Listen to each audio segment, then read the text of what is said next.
সকালবেলা ঘুম থেকে উঠে ফ্রেশ হয়ে একটা পাতলা কালো রঙের ফুল হাতা শার্ট আর একটা মাটি কালারের ঢিলা প্যান্ট পরে চলে আসলাম ভার্সিটিতে।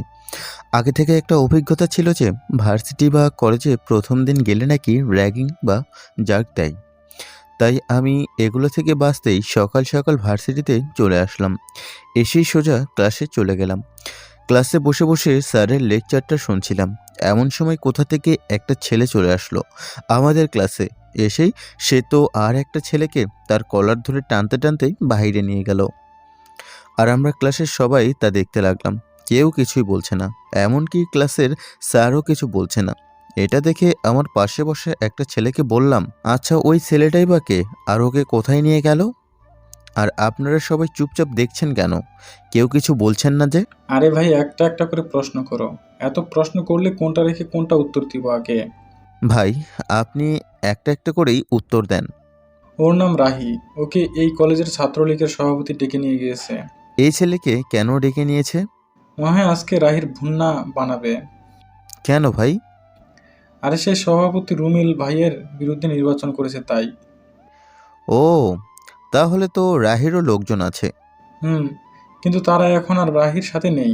তারা রুমিল ভাইয়ের দলে চলে গেছে। বুঝলাম তাহলে। আচ্ছা, তোমার নাম কি? আমি রাকিব। আর তোমার নাম কি? আমি নীল। আচ্ছা, এখন কি বাহিরে গিয়ে দেখা যাবে কি হচ্ছে বাহিরে? চলো। সবাই গেছে দেখতে। আমরা থেকে কি করব? কি, সবাই চলে গেছে? হুম। পিছনে তাকিয়ে দেখলাম আমি আর রাকিব ছাড়া আর কেউই নেই। তারপর চলে গেলাম মাঠে। মাঠের মধ্যে এতক্ষণে সেই রকম ভিড় লেগে গেছে, মনে হচ্ছে মেলা বসেছে। আমি আর রাকিব সেই ভিড় ঠেলে চলে গেলাম ভিতরে, মূল জায়গায় যেখানে রাহিকে নিয়ে যাওয়া হয়েছে। আমি গিয়ে দেখলাম একটা ছেলে হকি স্টিক দিয়ে রাহি নামের ছেলেটাকে সেই লেভেলের মারতেছে। তারপর রাহিকে মেরে সভাপতি সহ তার দলের ছেলেপেলেগুলো চলে গেল। কেউ রাহিকে ধরছেও না। রাকিব রাহিকে তো সেই মারা মারলো, রক্ত পড়তেছে, এখনই হাসপাতালে নিতে হবে। ভাই, তুমি কলেজে নতুন তাই না? হ্যাঁ, টিসি নিয়েই এসেছি, গতকাল ভর্তি হয়েছি। তাহলে বেশি কথা না বলে চলো এখান থেকে। আরে রাহির কি হবে? তারপরে এমনি দেখতে পাবে। এখন চলো এখান থেকে। আরে, রাকিব আমাকে আর বলতে না দিয়ে হাত ধরে টেনে ক্লাসের ভিতরে নিয়ে আসলো। আমি তাকে বলতে শুরু করলাম, আচ্ছা এই রাহি আর রুমেল ভাইয়ের মধ্যে কে ভালো? এদের মধ্যে কেউ ভালো না। আজকে সুযোগ পেয়ে রুমেল ভাই রাহিকে মারলো, আবার একদিন সুযোগ পেলে রাহি রুমেল ভাইকে মারবে। ও, বুঝলাম। আজকে আর ক্লাস হবে না, চলো বাসার দিকে যাই। আরে, কেন ক্লাস হবে না? এত কিছু হলো, তা দেখে আর কে ক্লাস করবে? আর কেই বা নিবে? ও, বুঝেছি। আচ্ছা, মারামারির সময় দেখলাম প্রিন্সিপাল স্যারও সেখানে ছিল, কিন্তু সে কিছু বলল না কেন? আরে ভাই, তুমি কয়েকদিন ক্লাস করো, তারপর সব বুঝতে পারবা। ওকে। তারপর রাকিব ওর বাসার দিকে চলে গেল। আমিও আমার বাসার দিকে চলে আসলাম। আস্তে আস্তে আপনাদের পরিচয়টাই দিয়ে নেই। আমি হলাম নীল, বাসা বগুড়ায়। এবার অনার্স দ্বিতীয়তে ভর্তি হয়েছি। এর আগের কলেজ থেকে টিসি নিয়ে এই কলেজে ভর্তি হয়েছি। পরিচয় দিতে দিতে বাসায় পৌঁছালাম। তারপর হালকা খাবার খেয়ে ফোনটা বের করে একটা চেয়ারে বসে পড়লাম। তারপর নতুন কিনে আনা সিমটা ফোনের ভরে রাখলাম। তারপর একটু ঘুমাতে গেলাম। বিকালে ঘুম থেকে উঠে ফ্রেশ হয়ে বাইরে গেলাম। আজকে দ্বিতীয় দিন এই এলাকাতে এসেছি। অনেক আগে যেখানে ছিলাম সেখানে আর থাকতে ভালো লাগেনি, তাই চলে আসলাম এই শহরে। বাসা থেকে বের হয়ে চলে আসলাম বাসার পাশেই একটা চায়ের দোকানে। সেখানে গিয়ে কড়া করে একটা চা দিতে বললাম দোকানওয়ালা চাচাকে। একটু পর একটা বাচ্চা এসে চাটা দিয়ে গেল। আমি তাকে ডাক দিয়ে জিজ্ঞেস করলাম, কি ব্যাপার বাবু, তুমি কেন চা নিয়ে এলে? আব্বা তো ওইদিকে ব্যস্ত আছে, তাই আমি লইয়া আসলাম।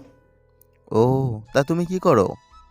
আমি সকালে স্কুলে যাই আর বিকেলে আব্বারে সাহায্য করি। ও, তারপর চা খাচ্ছি এমন সময় দেখি রাকিব সেই রাস্তা দিয়েই কই যেন যাচ্ছে। আমি ডাক দিলাম। তারপর সে হাঁটা বাদ দিয়ে আমার দিকে চলে আসলো। তারপর আমি তাকে আমার কাছে আসার জন্য ইশারা করলাম। সে আমার কাছে আসলো এবং বললাম, তুমি এখানে কেন? আরে আমি তো এই পার্শ্ববর্তী এলাকাতেই থাকি। ও। তা কোথাও যাচ্ছিলে নাকি? আরে না, বিকাল হয়েছে তাই হাঁটতে বেরোলাম। আর তুমি? আমি একই কারণে বের হলাম। এ চাচা, আর এক কাপ চা দিয়ে যান তো। তারপর আবারও সেই পিচ্চিটা এসে চাটা দিয়ে গেল। আমি আর রাকিব অনেকক্ষণই আড্ডা দিলাম। এর মধ্যে বন্ধুত্ব করে ফেলেছে রাকিবের সাথে। সন্ধ্যা হয়ে আসছে দেখে আমরা যার যার বাসার দিকে চলে আসতে লাগলাম। বাসায় এসেই বসে বসে তরকারি কাটতে লাগলাম। একা থাকি একটা ফ্ল্যাট নিয়ে, আর এই শহরে নতুন আসায় কাজের লোকেরও খোঁজ নিতে পারিনি এখনো। আমার মতো যারা ব্যাচেলার তাদের সবচেয়ে প্রিয় খাবার হলো আলু ভর্তা আর ডিম ভাজি। এই খাবার দুটো রান্না করে ফ্রেশ হয়ে এসেই খেতে বসলাম। আপনারা আবার ভাইবেন না ভাই যে আমি শুধু আলু ভর্তা আর ডিম ছাড়া কিছুই রান্না করতে পারি না। আমি কিন্তু প্রায় সব রান্নাই শিখেছি। বর্তমানে অনেকের গল্পেই দেখি যে বউ স্বামীকে দিয়ে রান্না করায়, তাই আমিও শিখে নিলাম। না জানি আমার কপালে শাকচুন্নি বউ তাদের গল্প পড়ে যে আমাকেই বলবে তাকে রান্না করে খাওয়াতে। খেয়ে দিয়ে শুয়ে শুয়ে এফবিতে লগ ইন করলাম। সকালের দিকে রান্না করে খাবার খেয়ে চলে আসলাম ভার্সিটিতে। হেঁটে হেঁটে গেট দিয়ে ঢুকেই মাঠের মাঝ দিয়ে আমাদের ক্লাসরুমের দিকে যাচ্ছিলাম। এমন সময় কিছু ছেলে আমাকে ডাক দিল। এই বাবু, এইদিকে আসো তো। আশেপাশে তাকিয়ে দেখলাম যে আশেপাশে কোনো বাচ্চা নেই, তাই আমি আবার হাঁটতে শুরু করলাম। এই চশমিশ খ্যাত, এদিকে আয়। এইবার বুঝতে পারলাম আমাকে ডাকছে, কারণ আশেপাশে চশমা পরা আমি ছাড়া আর কেউই নেই। তারপর আমি তাদের কাছে গেলাম এবং বলতে শুরু করলাম, ভাইয়া আমাকে ডেকেছেন? আব্বে ফকিন্নি, তুই ছাড়া আর আশেপাশে কেউ কি চশমা পরা আছে? ভাইয়ারা আপনারা কি কিছু বলবেন? হুম, আমরা তোর সিনিয়র ভাই, আমাদের একটা কাজ করে দিতে হবে এক্ষুনি। কি কাজ ভাইয়া? এই কাগজটা নিয়ে ওই যে ওইখানে গিয়ে দোকানদারকে কাগজটা দিবি। আচ্ছা ভাইয়া, আমি এখনই দিয়ে আসতেছি। আরে মদনদা, শোন, কই চললি এত তাড়াতাড়ি? জি ভাইয়া বলেন। কাগজটা দিয়ে দোকানদার যা দিবে তা এখানে নিয়ে আসবি, আর কাগজটা খুলেও দেখবি না। আচ্ছা ভাইয়া। সেখান থেকে চলে আসলাম। এবার দোকানের দিকে যাচ্ছি আর ভাবছি, যাক বড় ভাইগুলো অনেক ভালো। শুনেছি এরকম কাগজে খারাপ খারাপ কথা লিখে নতুন স্টুডেন্টদের মেয়েদের কাছে পাঠিয়ে দেয় মার খাওয়ার জন্য, কিন্তু তারা তো আমাকে দোকানে পাঠিয়ে দিল। তার মানে তারা খুবই ভালো। আমি দোকানওয়ালাকে গিয়ে কাগজটা দিতেই সে আমাকে একটা প্যাকেট বের করে দিল। দেখে মনে হলো একটা চকলেটের প্যাকেট। তারপর আমি সেইটা নিয়ে আবার বড় ভাইদের কাছে গেলাম। গিয়ে প্যাকেটটা তাদের দিতে যাব এমন সময়, এটা গিয়ে ওই আপুটাকে দিয়ে আয়। আপুটাকে চকলেট কেন দিব? তুই দেখি আসলেই মদন, আব্বে হালা মেয়েরা চকলেট পছন্দ করে, তাই তাকে দিতে বললাম। তাহলে তো আপনি দিলেই খুশি হবে। আরে ভাই, আমি এখানে আড্ডা দিচ্ছি, তাই যাইতে পারতেছি না। ও যাচ্ছি। আর তুই কিন্তু বেশি কথা বলিস। সরি ভাই। আমি মেয়েটার কাছে আসতেই দেখলাম ভালোই কয়েকজন মিলে আড্ডা দিচ্ছে। আমি তাদের সামনে গিয়ে বললাম, আপু এই নিন চকলেট। কিসের চকলেট? আরে যার কাছে চেয়েছিলেন সেই পাঠিয়েছে। আরে, আমি কারোর কাছে চকলেট চাইনি। আর কোনো কথা না বলে প্যাকেটটা আপুর হাতে দিয়েই চলে আসলাম ক্লাসরুমে। একটু পর রাকিব সহ সবাই প্রায় ক্লাসরুমে চলে আসলো। রাকিব আর আমি একই সিটে বসেছি। নীল শোন, কেউ যদি কোনো প্যাকেট কোনো মেয়েকে দিতে বলে তাহলে তুই সেটা দিবি না, ওকে? কেন রে? আরে এটা কি ভার্সিটির রাগ? ও, কিন্তু আমি তো এটা একটা মেয়েকে চকলেটের প্যাকেট হিসেবে দিয়েছি। কি তাহলে? এমন সময় যে মেয়েটাকে আমি চকলেটের প্যাকেট দিয়েছি সে এসেই আমাকে সবার সামনে ঠাস ঠাস করে দুটো চড় মারলো। আর আমি তো দাঁড়িয়ে গেলাম। আমি দাঁড়ানোর সাথে সাথে সে আমার কলার ধরে টানতে টানতে ক্লাসরুম থেকে বের করে নিয়ে আসলো। তারপর সে আমাকে মাঠের মাঝখানে নিয়ে আসলো। আমি তো কিছুই বুঝতে পারতেছি না কেন আমাকে এখানে নিয়ে আসা হলো। আর আমাকে এভাবে কলার ধরে টেনে নিয়ে আসার কারণে ভার্সিটির প্রায় সবাই বাইরে চলে আসলো। সবাই মাঠের চারপাশে ঘিরে দাঁড়ালো। আরে আপু, আমাকে এভাবে কেন নিয়ে আসলেন আর আমাকে কেনই বা মারলেন? কেন মারছি? কুত্তার বাচ্চা, তুই জানিস না? আসলে জানলে কি আর জিজ্ঞেস করতাম নাকি? এই শালা লুচ্চা, আজকে তুই আমাকে কি দিয়েছিস? আরে আমি কি দিছি মানে? আমি তো আপনাকে চকলেটের বক্স দিয়েছি। তুই আমাকে চকলেট দিয়েছিস তাই না? জি আপু। দেখ, মিথ্যা কথা কিন্তু আমি একদম পছন্দ করি না। আরে আমি কি মিথ্যা বললাম? সামান্য চকলেট দিছি বলেই এরকম করতেছেন? রাগ তুলবি না কিন্তু। আরে আজীব ব্যাপার তো, আপনি কেন আমাকে মারলেন? আর আপনি তো রেগেই আছেন, রাগ না করলে কি আমাকে মারতেন নাকি? তুই কিন্তু বেশি কথা বলছিস। জানিস আমি কে? আর এত কথা না বলে বল, তুই আমাকে কেন এসব জিনিস দিলি? আরে আমি কি দিছি? কুত্তার বাচ্চা, তুই বুঝতে পারছিস না কি দিয়েছিস? এবার অনেক জোরেই কথাটা বলল। আমি তো আপনাকে চকলেটই দিছি। এমন সময় রাকিব বলে উঠল, আপু, ও এই ভার্সিটিতে নতুন, তাই হয়তো না বুঝে। এই তুই কি? আর সর এখান থেকে, না হলে কিন্তু তোকেও আজকে বানাবো। মেয়েটার কথা শুনে রাকিব পিছিয়ে গেল। আর হঠাৎ করেই একটা মেয়ে বলে উঠল, এই তিতু, এত কথা না বলে ওর পাটা কেটে চল তো এখান থেকে। তার মানে প্রথম মেয়েটার নাম হচ্ছে তিথু। দেখ, আমি শেষবারের মতোই বলছি, তুই কেন আমাকে এসব দিয়েছিস? দেখেন, এক কথা আমার একদমই ভালো লাগে না। বারবার একই কথা বলেই যাচ্ছেন। কি দিছি আপনাকে, দেখান তো। এই তোর মতো লুচ্চা বদমাইশ নাকি আমি, যে এসব জিনিস সকলের সামনে দেখাবো? তাহলে দেখাতে পারবেন না তো কেন এখানে এনে আমাকে মারলেন? এই কুত্তার বাচ্চা, তুই কেন আমাকে এগুলো দিয়েছিস? বলেই কালকের চকলেটের প্যাকেটটা আমার মুখের উপর ছুঁড়ে মারলো। কোনো কথা না বলে প্যাকেটটা হাতে তুলে নিলাম। তারপর প্যাকেটটা খুলতে লাগলাম। খুলেই যা দেখলাম তাতে তো আমার চোখ দুটো কপালে উঠে গেল। কারণ প্যাকেটটাতে ছিল কিছু ছোট ছোট কাপড়, এবং এতটাই ছোট ছিল যে তা বলার বাইরে। আর আমি তো এগুলোর নামই জানি না। ভিউয়ার্সরা, আপনারাই বুঝে নিন। এগুলো দেখে আমার কথা বলাই বন্ধ হয়ে গেল। এই কুত্তার বাচ্চা, এখন কোনো কথা বলছিস না কেন? হ্যাঁ, আসলে তোর মতো খ্যাত ছেলেদের জন্যই ভার্সিটির বদনাম হয়। আপু, আসলে আমি... এই এখন মনে পড়ছে কি দিয়েছিস আমাকে? কুত্তার বাচ্চা, দেখ এখন তোর আমি কি হাল করি। বলেই সে আমাকে তার জুতো খুলে মারতে লাগলো। প্রায় ৬-৭টা বাড়ি মারার পর আবারও বলতে শুরু করলো, এই তোমরা সবাই বলো, এর এখন কি করব? আপু, একে নাক্ষর দেওয়ান। না আপু, এই লুচ্চাকে আমাদের হাতে দেন, দেখেন আমরা কি করি। আপু, আমি জানতাম না এটাতে কি আছে। চুপ কর কুত্তার বাচ্চা, আসলে তোর জন্মের ঠিক নাই, সেই জন্য আমাকে এগুলো দিচ্ছিস। তোকে তো আমি আজকে উচিত শিক্ষা দেব। এমন সময় কালকের সে ছেলেগুলো আসলো যারা আমাকে এগুলো দিয়েছিল। তাদের মধ্যেই একজন বলতে লাগলো, আপু, কি করেছে এই খ্যাটটা? আমাকে কি সব বাজে জিনিস দিয়েছে, আর এখন না স্বীকার করছে যে সে জানতোই না এগুলো ছিল। আপু, আমরা দেখছি একে, আপনি যান। তোরা কি করবি একে?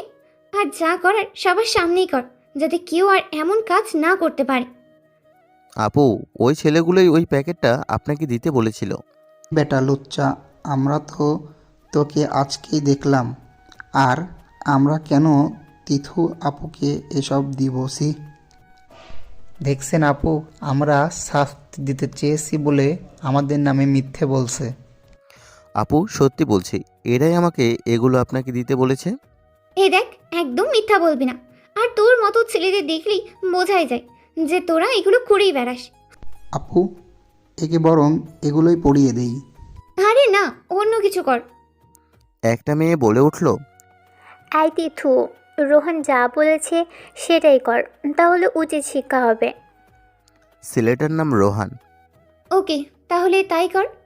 আপু, এটা করবেন না প্লিজ, আমার ভুল হয়ে গেছে, আর কখনো এমন হবে না। এই রকি আর মিলন, এদিকে আয় তো। দুটো ছেলেকে ডাকলো। ধর বেটাকে, মেয়েদের অপমান করার শাস্তি ওকে দেখিয়ে দিই। এই কি করবি, তাড়াতাড়ি কর। আপু, প্লিজ আমাকে এবারের মতো মাফ করে দিন, আপনার পায়ে পড়ি। এই ফকিন্নির বাচ্চা, সর এখান থেকে। ছাড়, ছাড় বলছি আমার পা। আমি গিয়ে সোজা তিথুর পাটা জড়িয়ে ধরলাম। বলেই সে আমাকে একটা লাথি মারলো। আমি সামলাতে না পেরে রোহানের পায়ের কাছে গিয়ে পড়ি। এই, ধরছ না কেন একে? সাথে সাথে রকি আর মিলন আমাকে ধরলো। প্লিজ আপু, এবারের মতো আমাকে মাফ করে দেন। তোর মতো লুচ্চাদের এমন করাই উচিত। আর তুই কাকে কি দিয়েছিস জানিস? আমি হলাম এখানকার এলাকার এমপির মেয়ে। প্লিজ আপু, এমন আর হবে না। তোকে আমি শাস্তি দিবই। তোর শাস্তি দেখে যেন কেউ আর আমার সঙ্গে পাঙ্গা নাই নিতে আসে। রোহান, তুই দাঁড়িয়ে কেন? তোর কাজ কর। জি আপু। তারপর রোহান এসে আমাকে ছোট ছোট কাপড়গুলো পরাতে আসলো। আমি ঝটকাঝটকি করতে লাগলাম। আমার ঝটকাঝটকিতে রকি আর মিলন পড়ে গেল। বাহ, বাবুর গায়ে তো সেই রকমের শক্তি। এই, তোরা সবাই ওকে ধর। কয়েকজন ছেলেকে আমাকে ধরতে বলল। সবাই এসে আমাকে ধরলো। এবার আর আমি নড়তে পারলাম না। তারপর রোহান এসে আমাকে সবগুলোই কাপড় পরিয়ে দিল। আমার এমন অবস্থা দেখে সবাই হেসে উঠল। তারপর সবাই চলে গেল। আমি মাঠের মধ্যেই বসে রইলাম। আমি ভাবতে লাগলাম, ছেলেগুলোকে আমি কতই ভালো ভাবছিলাম, আর তারাই এমনটা করলো। এখানে আমি তিথুর কোনো দোষই দিব না, কারণ যে কোনো মেয়ে এসে ছোট ছোট কাপড় দিলে তাদের রিয়াক্ট এমনই হবে। কিন্তু রোহানকে আমি ছাড়বো না, সময় হলে ওকে বুঝিয়ে দিব এই খ্যাতটার কি পাওয়ার। আজকে যদি তোরা আমার আসল পরিচয়টা জানতিম, তাহলে তোরা আমার আশেপাশে আসারও সাহস পাইতি না। বসে বসে এসব কথা ভাবছি, এমন সময় কোথা থেকে যেন রাকিব চলে আসলো। নীল ভাই, তুই রাগ করিস না। আসলে তুই নতুন তো, তাই হয়তো কিছুই জানিস না। রে। আসলে রোহনেরা যে প্যাকেটটা দিয়েছিল ওটার বাইরে চকলেটের কার্টুন দিয়ে প্লেটস করা ছিল, কিন্তু ভিতরে ছিল অন্য কিছু। আর তিথু আপু আমাদের এক ব্যাচের বড়। আরে বাদ দে, এসব ক্লাস করবি না? না, আজকে আর ক্লাস করব না। আর এগুলো খোল। হুম। আর এই তিথুকে কেউ কিছু বললে বা করলে এমনি করে। আমি তো কিছুই করিনি, সে এসব করে, কেউ তাকে কিছুই বলে না। কিন্তু যে কি ওইসব দিছিস, আর কে তিথুকে কি বলবে? বললে ওর বাবা চলে আসবে। ওর বাবা এখানকার এমপি। ও আচ্ছা, চল বাসার দিকে যাই, আমারও ভালো লাগছে না। চল তাহলে। বাসায় এসে সোজা বাথরুমের ভিতরে চলে গেলাম। বাথরুমের ভিতরে গিয়ে শাওয়ার নিলাম প্রায় 40 থেকে 45 মিনিটের মতো। আজকে আমাকে যে অপমান করলো, এর আগে আমি জীবনেও এমন অপমানিত হইনি। রোহান, সময় হলে আমি তোকে আমার আসল রূপ দেখিয়ে দেব। তারপর আমি খেতে বসলাম। আজকে কেন জানি খাইতেও ভালো লাগছে না, তাই অল্প একটু খেয়েই রুমে এসে শুয়ে পড়লাম। বিকেলে ঘুম থেকে উঠে কলেজে ঘটে যাওয়া সব বিষয়গুলোকেই ভুলে গেলাম। এখন বাসা থেকে বের হয়ে রাকিবকে ফোন দিলাম। তারপর গিয়ে কালকের ওই চায়ের দোকানে বসলাম। একটু পর রাকিবও চলে আসলো। তারপর আমি বললাম, দোস্ত, আমার একটা কাজের বুয়া লাগবে কেন রে, কি করবি? রান্না করার জন্য।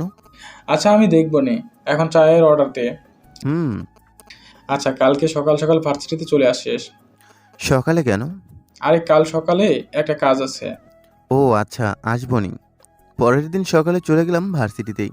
গিয়ে দেখি রাকিব আর একটা মেয়ে মাঠের মধ্যে বসে গল্প করছে। আমি তাদের কাছে যাওয়ার জন্য এগোতেই পিছনে থেকে শুনতে পেলাম কে যেন বলছে, দোস্ত, কালকে মদন মোহন ফিটবাবুকে যা দিলি না, সেই হয়েছে। কথাটা শুনেই আমি পেছনে ফিরে তাকালাম। দেখলাম তিথুরা বসে বসে আড্ডা দিচ্ছে, আর এই কথাটা একটা মেয়ে বলেছে। যাই বলিস না কেন, মুরগিটা পেয়েছিলাম ভালোই। তোরা কোথায় রে? আমরা ওরে দিয়ে এমন কাজ করালাম সেটা কেউ বুঝতেই পারেনি। আরে, আমি তো সকলকে ভয় পাওয়ানোর জন্যই বাবুটাকে মাইর দিলাম, আর সেই অপমান করলাম। তুই এটা করলি কেন? এটা করার কারণ হলো কেউ যেন আমার সাথে পাঙ্গা না নেয়। আর খ্যাতটার অবস্থা দেখ, সবাই যে রাগ আর ভয় পেয়েছে সেটা দেখেছিস তোরা? বলেই সবাই হাসা শুরু করলো, আর আমি আবারও হাঁটা ধরলাম রাকিবদের কাছে আসার জন্য। আর ভাবতে লাগলাম, এটা তাহলে ওই তিথু নামের মেয়েটারই কাজ। আরে, আমাকে সবার সামনে মারলেই পারতো, কিছুই বলতাম না, কিন্তু সে তার সম্মান বিলি করে দিয়ে সবার মাঝে ভয় সৃষ্টি করলো। ছি ছি ছি, এসব মেয়ে নামের কলঙ্ক। তারপর আমি রাকিবের কাছে চলে আসলাম। কিরে, কেমন আছিস? ভালো। তুই? ভালোই আছি। আর এই মেয়েটাকে? ও হ্যাঁ, এটা হলো রুহি, আমার হবু বউ। বাহ, ভালো তো। আসসালামু আলাইকুম ভাইয়া। ওয়ালাইকুম আসসালাম, কেমন আছেন? আলহামদুলিল্লাহ ভালো আছি। তারপর গল্প করে ক্লাসে চলে আসলাম। আমাকে দেখে সবাই নানান ধরনের কথা বলতে লাগলো। আমি সেগুলোতে কানে দিলাম না, কান না দিয়ে মনোযোগ দিলাম ক্লাসে। এইভাবেই কেটে গেল প্রায় 3 মাসের মতো। এই 3 মাসে তিতু আমাকে মোট 6 বার মেরেছে। এটা সেটা কারণ নিয়ে আমি কিছুই বলিনি, মুখ বুঝেই সব কিছু সহ্য করে গেছি। তিথুর সাথে রোহানও আমাকে মেরেছে, আমি কিছুই বলিনি। আর এর মধ্যে আমার একটা নাম ভার্সিটিতে ছড়িয়ে ফেলেছে তিথুরা সহ কিছু স্টুডেন্টরা। নামটা ছিল মিস্টার মদন বাবু। আজকে সকালে ভার্সিটিতে এসে আমি গিয়ে বসলাম একটা গাছের নিচে। বসে বসে ফোনটা বের করে এফবি চালাতে লাগলাম। একটু পর রাকিবও চলে আসলো। এসে আমাকে বলতে লাগলো, কিরে, কখন চলে আসলি ভার্সিটিতে? এই যে একটু আগে আসলাম। দোস্ত, আজকে মনে হয় ক্লাস করতে পারবো না রে। কেন রে, কোনো সমস্যা হয়েছে নাকি? আরে ভাই, তা না। আজকে রুহিকে নিয়ে একটু বাইরে যেতে হবে। ও, তা কোনো কাজে যাবি নাকি ঘুরতে যাবি? আরে, ওরে একটা শাড়ি কিনে দিতে বলেছে মা, তাই সেটা কিনতে যাব। ও, তুই আমাদের সাথে যাবি? আরে না, আমি ক্লাস করব। বসে বসে আমরা গল্প করছি, এমন সময় রুহি আসলো কান্না করতে করতে। এটা দেখেই রাকিব বলতে লাগলো, এই রুহি, তুমি কাঁদছো কেন? তোমাদের ভার্সিটির ছেলে মেয়েগুলো এত খারাপ কেন? কেন, কি হয়েছে বলো তো? আমি আসতেছি। এমন সময় গেটের ওখানে কিছু ছেলে আমাকে দেখে আজে বাজে কথা বলতে লাগলো। আমি গিয়ে তাদের মধ্যে একটা ছেলেকে চড় মারি। তারপর কি হলো বলো? তখন এমপির মেয়ে তিথু এসে আমাকে চড় মারলো। ও আচ্ছা, বাদ দাও। বাদ দিবে মানে? রুহি, তারপর কি হলো বলো? আর এমপির মেয়ে আছে মানে? রোহানের কাজেটা? আমি এখানে চলে আসলাম। তিথু তোমাকে কেন মারলো? জানি না। রাকিব এখনো চুপ থাকবে? তো কি করব, ওদের ক্ষমতা আছে, ওদের কিছু বললে আমাদেরকে মেরেও ফেলতে পারে। ক্ষমতা কত আছে তা আজকে আমিও দেখব। তুই কি আমার সাথে যাবে? আরে মাথা ঠান্ডা কর। বুঝছি। আর রুহি চলো আমার সাথে। আরে ও কোথায় যাবে? তুই চুপ করে থাক। কোনো কথা বললে আজকে তোকে যে কি করব। রুহিকে সাথে নিয়ে চলে আসলাম তিথুদের কাছে। দেখলাম ওরা বাইকে বসে বসে আড্ডা দিচ্ছে। আমাদের পিছু পিছু রাকিবও চলে এসেছে। আমি রুহিকে বললাম, রুহি পায়ের জুতা খুলে গিয়ে যে যে বাজে কথা বলেছে তাদেরকে মারো। কি হলো, যাচ্ছ না কেন? অনেক রাগী কণ্ঠে কথাটা বললাম। রুহি ভয় পেয়ে যা বললাম তাই করতে যাচ্ছে। রুহি গিয়ে রোহান আর রকিকে মারতে শুরু করলো। মাত্র 1 মিনিটেই দুজনকে প্রায় 15-16টা বাড়ি মারলো।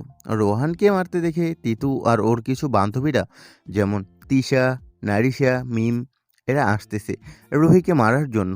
আমি রুহিকে আমার কাছে ডাক দিলাম, রুহি আমার কাছে চলে এসো তাড়াতাড়ি। আমার ডাকে তিথুরা আসার আগেই রুহি আমার কাছে চলে আসলো। তারা পিছনে পিছনে তিথুসহ রোহানরাও চলে আসলো। এসেই তিথু যেই রুহিকে মারতে যাবে এমন সময় আমি তিথুকে গায়ের সব জোর দিয়ে একটা চড় মারলাম। পুরো ভার্সিটিতে একটাও সারা শব্দ নেই, সবাই চুপ হয়ে আছে। আমি তিথুকে যে চড়টা মেরেছি তার শব্দ শুনেই সবাই চুপ হয়েছে। তিথুদের আড্ডার চারপাশে সবাই এসে ভিড় জমালো। এমন সময় তিথু বলে উঠল, তোর এত বড় সাহস আমাকে মারিস? দাঁড়া, আজকে তোকে জমের বাড়ি পাঠাবো। এই রোহান, রাহি আর রুবেলকে ডেকে পাঠা। আজকে কুত্তার বাচ্চার কিমা বানাবো। এই কথাটা বলার সাথে সাথেই দিলাম আরও একটা চড়। তুই দাঁড়া, ওরা আসা পর্যন্ত। জীবনটা বেদনা, আমি কোথাও যাব না। আমি রাকিব আর রুহি বসে আছি ক্যাম্পাসের ঘাসের উপর। এদিকে রাকিব বারবার বলতেছে, নীল, তুই তাড়াতাড়ি বাসায় চলে যা, এখানে থাকলে ওরা তোকে মেরে দিবে। কিন্তু আমি ওর কোনো কথাই শুনতেছি না। তিথু নিজেও একটা মেয়ে হয়ে কেমন সে একটা ছেলের অন্যায় সহ্য করবে? কেন সে রুহিকে মারল? তার রোহানকে মারা উচিত ছিল। সেই দিন আমি তো জানতাম না যে প্যাকেটে কি ছিল। সে আমাকে মারলো প্লাস অপমান করলো। চাইলে আমিও সেদিন ওদেরকে মারতে পারতাম, কিন্তু আমি মারিনি। এরপর তারা আমাকে আরও মেরেছে এবং অপমানও করেছে। তারপরও আমি তাদের কোনো কিছুই বলি নাই। কিন্তু আজকে সে একটা মেয়ে হয়ে কি করে ছেলেদের বাজে কথায় সাপোর্ট দেয়? প্রায় 10 মিনিট পর 2টা জিপ আর 25 থেকে 30টা বাইক আসলো। তার মানে রুমেল আর রাহি চলে আসছে। আর আসবেই না কেন, তিথুর বাবা যে এমপি, তাই ওর ডাকেই এরা চলে এসেছে। আমি রাকিবকে বললাম, আচ্ছা রাহি আর রুমেল একসাথে আসলো কেন? ওদের না ঝগড়া? তিথু ডেকেছে বলেই একসাথে এসেছে। কেন? আরে তারা যদি না আসতো তিথুর বাবা এদের উধাও করে দিত, কুচি কুচি করে কাটবে তিথু আপুর কথা না শুনলে। ও, একটু পর রুমেল আর রাহি আসলো তিথুর কাছে। ওরা আসা দেখে তিথু বলতে লাগলো, এই রুবেল, এই কুত্তার বাচ্চার হাড় ভেঙে দিবি। কেন রে, এই খ্যাত আবার তোর কি এমন ক্ষতি করলো? ওর কত বড় সাহস আমাকে মারি, এই তিথু চামানের গায়ে হাত তুলে। আজকে ওর হাতটাই কেটে নিব। তুই কি করবি মানে? তুই তাই কর যা রুবেল করবে। ওকে আপু। তারপর রুমেল আর রাহি আসলো আমার কাছে। রুমেল ভাই, আপনার সাথে আমার কোনো কিছুই হয় নাই, সো আমার গায়ে হাত তুললে পস্তাতে হবে। এই শালা খ্যাতের বাসা, তোর গায়ে হাত তুললে তুই কি করবি? সেটা তখনই দেখতে পারবেন। রুমেল ভাই, এত কিসের কথা, আগে কয়েকটা বসিয়ে দিন। রোহান, তুমি বেশি কথা বলিও না। তোমাকে কিন্তু আমি মারার সুযোগ খুঁজতেছি। তোর মতো খ্যাত মারবে এই রোহানকে রুমেল ভাই? বলেই হা হা হা হা করে হেসে উঠল। দাঁড়া। বলেই আমাকে মারতে আসতেছে। আমি তো চুপচাপ দাঁড়িয়ে গেলাম। রাকিব তো বারবার বলতেছে, নীল সরি বল, সরি বল। রুমেল এসেই আমার কলার ধরে একটা চড় মারলো। আমি আর কোনো কথা না বলেই আমার হাতটা মুঠো করে পায়ের একটা রানের উপরে দিলাম এক ঘুষি। আর রুমেল তো বলে চিৎকার করে পাটা উঁচু করলো। রুমেলকে মারা দেখে ওর সাথে থাকা ছেলে পেলে আর রাহিও আসলো আমাকে মারতে। আমি প্রথমে 5-6 জনকে মারলাম।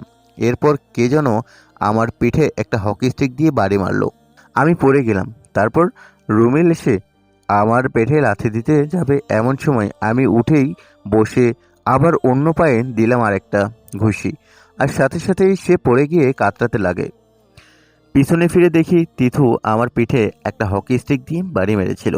আমাকে উঠতে দেখে সে হকি স্টিকটা ফেলে দিল। আমি ওটা তুলে নিলাম। তারপর সবাইকে দিলাম কয়েকটা বাড়ি। সব কটাই চলে গেল। শুধু রোহান, তিথুসহ ওর বান্ধবী আর রুমেল এবং রাহি ছাড়া সবাই চলে গেল। রোহানকেও দিয়েছি কয়েকটা। রাহি আর রুমেল চলে গেল তিথুর সাথে। তিথুর সাথেও কথা বলল না। যাওয়ার আগেই বলে গেল সে আমাকে পরে সাইজ করবে। সেদিকে খেয়াল না করে রোহানকে ডাক দিলাম, সাথে তিথুকেও। তিথু আপু, আমি এখানে ঝগড়া করতে আসিনি, বুঝলেন? তাহলে তুই কেন ওই মেয়েটাকে দিয়ে রোহানকে মার খাওয়ালি? আগে আপনি বলেন যে তখন আপনি কেন রোহিকে মেরেছেন?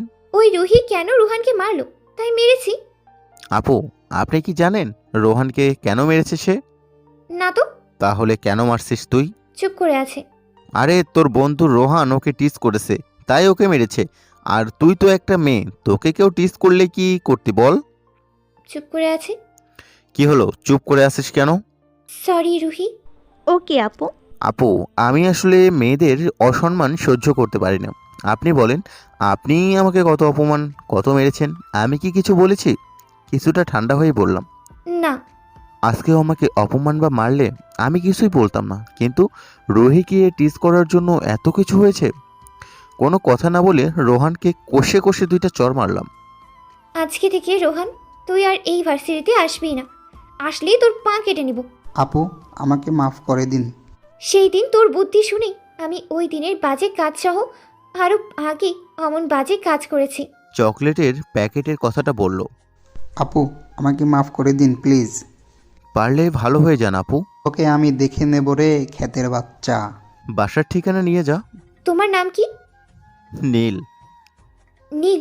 আমি সরি এতদিন তোমার সাথে যা যা করেছি তার জন্য। থাক আপু, আর সরি বলতে হবে না। আজকে থেকে আমি ভালো হয়ে যাব। এতদিন বাবার ক্ষমতা দেখিয়ে সব করেছি, আর কোনো খারাপ কাজ করবই না। আচ্ছা আপু, আর যদি কোনো দোষ করে থাকি তাহলে এখনই মেরে রাগটা মিটান। সরি আগে সব কিছুর জন্য। আজকে থেকে এই ভার্সিটিতে আর কোনো র্যাগিং মারামারি চলবেই না। ওকে আপু, বলেই চলে আসলাম রাকিব আর রুহিকে নিয়ে। এদিকে তিথু বলছে, যাক, এতদিনই একটা ছেলে পেলাম যে কিনা মেয়েদের এত সম্মান করে। তাকে কত অপমান করেছি, মেরেছি, তখনও কিচ্ছু বলেনি। আর একটা মেয়েকে টিস করছে বলে আমাকেও মেরেছে। ছেলেটার সাহস আছে বলতে হয়। বিয়ে করলে কেই করব, যে আমাকে ভয় পাবে না। আমি বাসায় চলে আসলাম। আজকে আর ক্লাস করলাম না। রুহি আর রাকিব কই জানি গেল, মনে নাই। বাসায় এসে ফ্রেশ হয়ে খেয়ে খেয়ে শুয়ে ভাবছি তিথু মেয়েটা দেখতে খুবই সুন্দর, কিন্তু সে তো বান্দরের হাড্ডি কেন রে? বাপের টাকা আর ক্ষমতা থাকলেই বুঝি মেয়েরা এমনই হয়। কিন্তু আজকে আমার মায়ের দেখে মনে হয় ভয় পাইছে। সে হয়তো জানে না যে এমন পোলাপানগো মতো আরও 2-3 গুণ মারতে আমি বেশি সময় লাগে না। আমার আসল পরিচয় তো আর আপনারা জানেন না। জানলে আর মারামারি করতে হতো না, এমনিতেই সব সমাধান হয়ে যেত। বিকেলে একাই চলে গেলাম ঘুরতে। পরের দিন ভার্সিটিতে চলে গেলাম। গিয়ে মাঠের কোনায় বোর্ডে থাকা বকুল গাছের তলায় বসলাম। আজকে একাই বসে আছি। রাকিব আজকে ভার্সিটিতে আসবে না, আর ভার্সিটিতে রাকিব ছাড়া আমার কোনো বন্ধুবান্ধব নেই। ইচ্ছে ছিল কিছু বন্ধুবান্ধব বানাবো, কিন্তু তা আর হয়নি।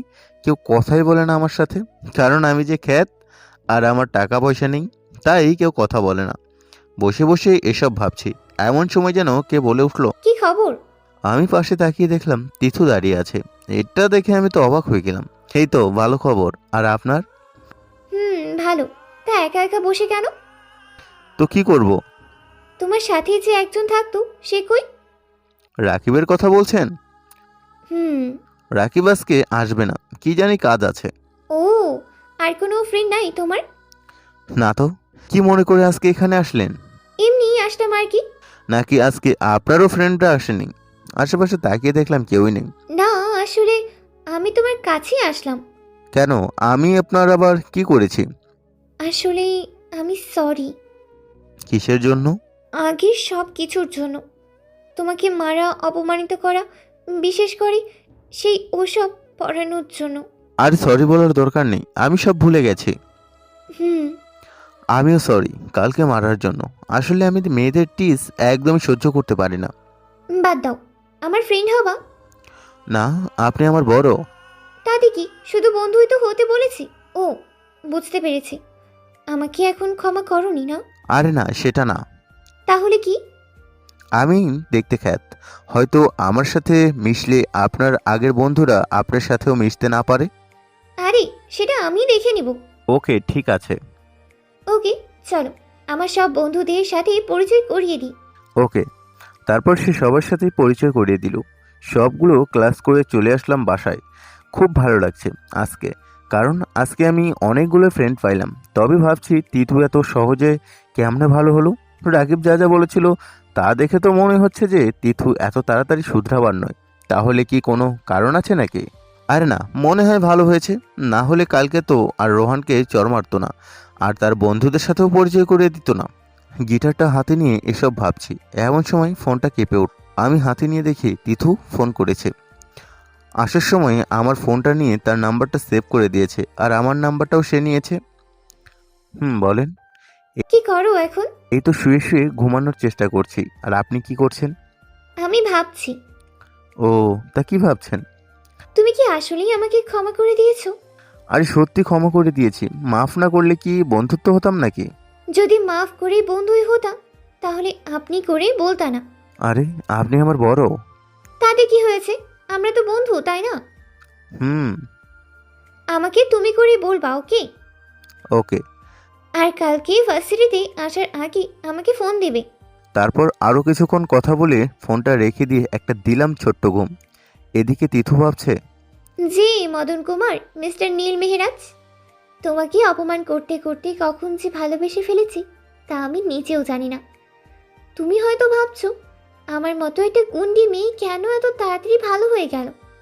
তুমি হয়তো জানোই না যে আমি কেন এমন গুন্ডামি করে বেড়াই। আসলে আমি যারা মেয়েদের টিজ বা ইফটিজিং করে তাদের শিক্ষা দেওয়ার জন্য গুন্ডামি করি, তা হয়তো তুমি জানো না।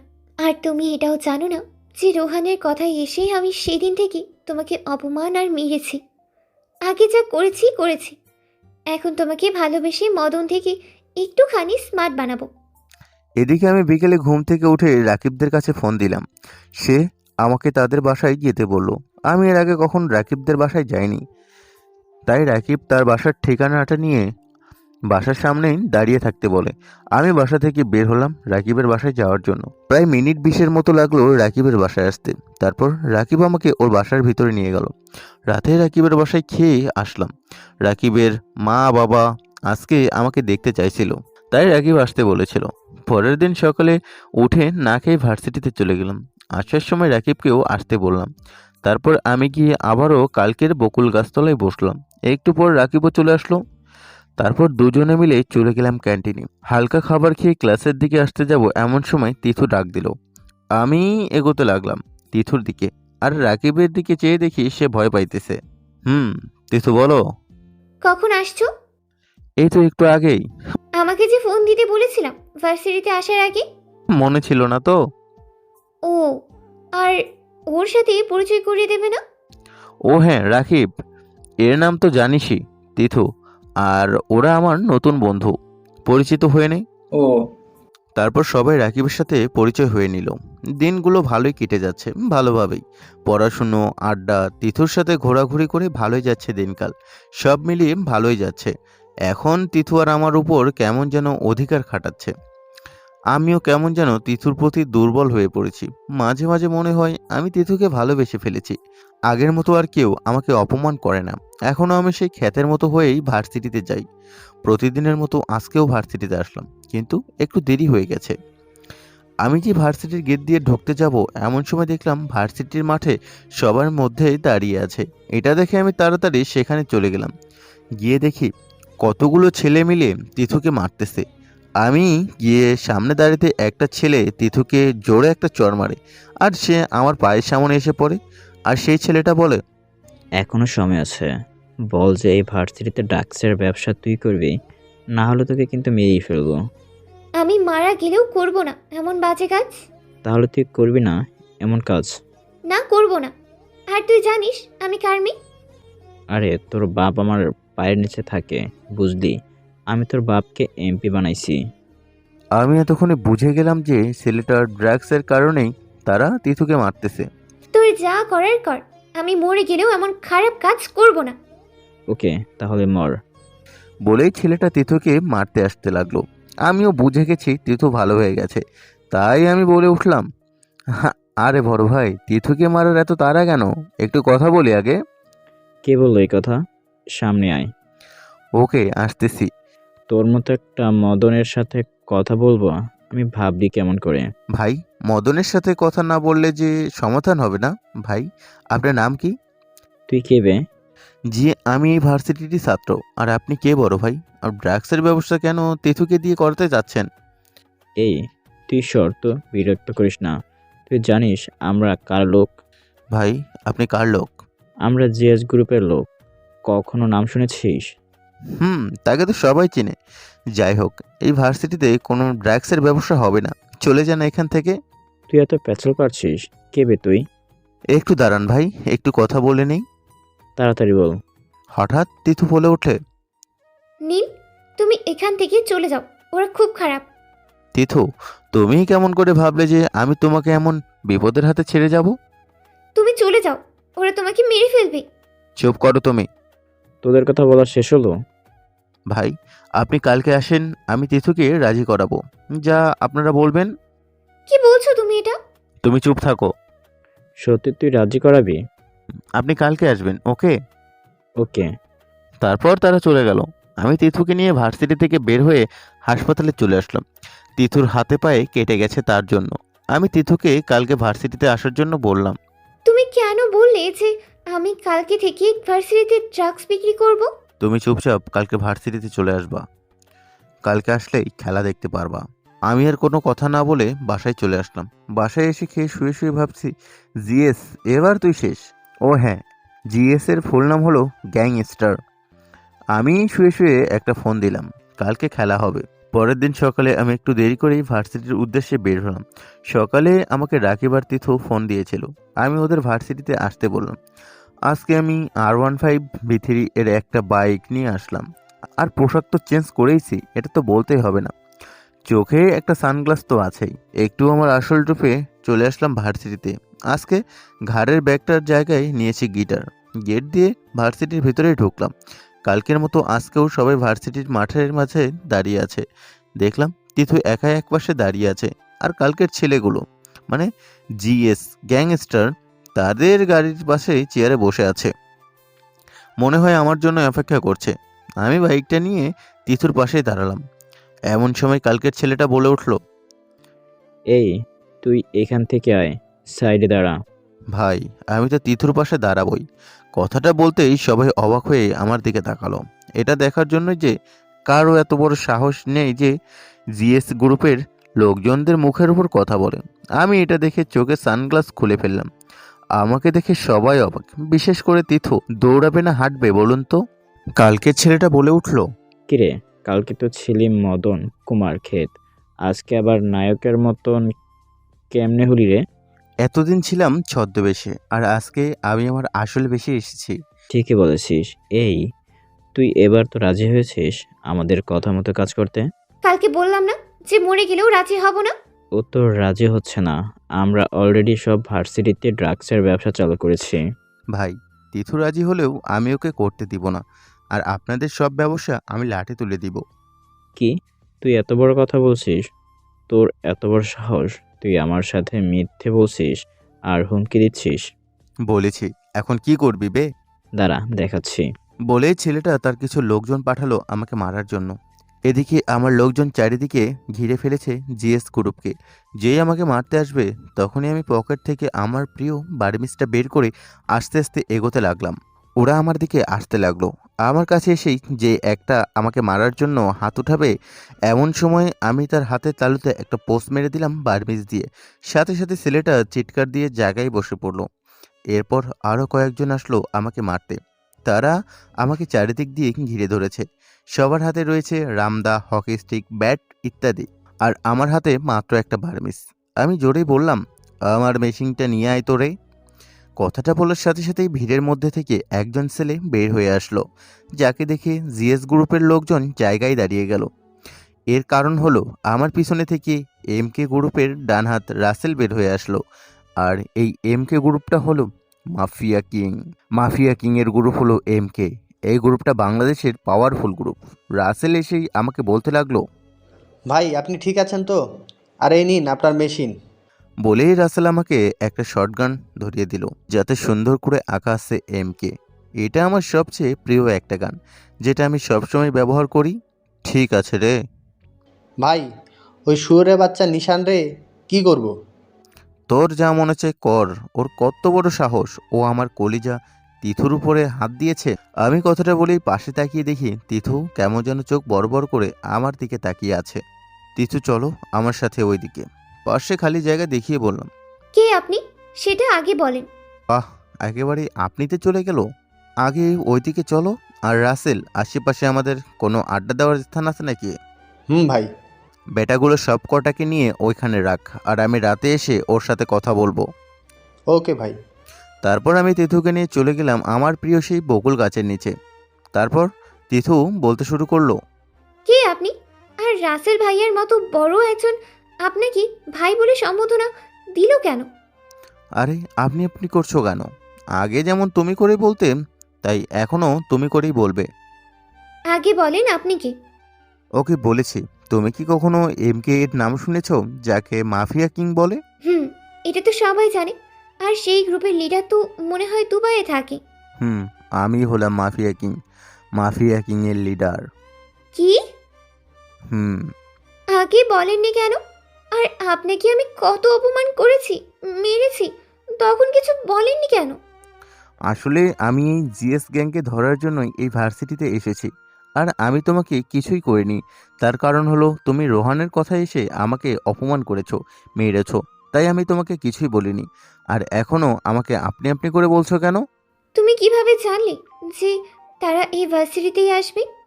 তারা শুধু এই ভার্সিটিতেই নয়, এই শহরের প্রায় সব ভার্সিটিতেই এই ড্রাগসের ব্যবসা করায়। এটাই ছিল ওদের লাস্ট টার্গেট। ও, একটা কথা বলার ছিল। কি কথা? আমি না তোমাকে ভালোবেসে ফেলেছি। মাথা নিচু করে কথাটা বললাম। তো আমি কি করব? কি করবে মানে? কি করব বলো? আমাকে ভালোবাসবে। বাসতে পারি, 2 শর্তে। কি শর্ত বলো? আমাকে কখনো ভয় দেখানো বা মারা যাবে না। ওকে, আর একটা কথা। আর একটা হলো, এই ভার্সিটিতে কখনো আমার উপরে কোনো কথা বলা যাবে না। ডান। এখন প্রপোজ করো। I love you. I hate you. এটা কেন বললে? এটা কোনো প্রপোজ হলো নাকি যে ভালো মতো অ্যান্সার দেব? ওকে, আবার ট্রাই করি। তারপর গাছ থেকে ছোট্ট একটা বকুল ফুল সহ ডাল ভেঙে আনলাম। তারপর তিথুর সামনে হাঁটু গেড়ে বসে ফুলের ডালটা এগিয়ে দিয়ে বলতে লাগলাম, জানি না তোমাকে কতটা ভালোবাসি। জানি না তোমার পাশে কতদিন বেঁচে থাকতে পারবো। শুধু এটুকুই জানি যে যতদিন বেঁচে থাকবো ততদিন তোমাকে নিজের সর্বোচ্চটা দিয়েই ভালোবাসবো। তুমি কি হবে আমার পথ চলার সাথী, যে পথে থাকবে শুধুই ভালোবাসা আর ভালোবাসা? হবে কি আমার নিরিরাম্য? বলেই আমি চুপ করেই রইলাম। এদিকে তিথু ভাবছে, মাফিয়া হলে কি হবে? এ তো পুরাই রোমান্টিকতার ডিব্বা। কি সুন্দর করে প্রপোজ করলো। এর আগে কতজনকে প্রপোজ করেছো? কাউকে করিনি তো। কেন? তাহলে এত সুন্দর করে প্রপোজ করলে কেমনি? জানি না। আর ফুল নিয়ে কি আমাকে তুলবে, নাকি এভাবে হাঁটু গেড়েই বসে থাকবো? ও সরি, ওঠো।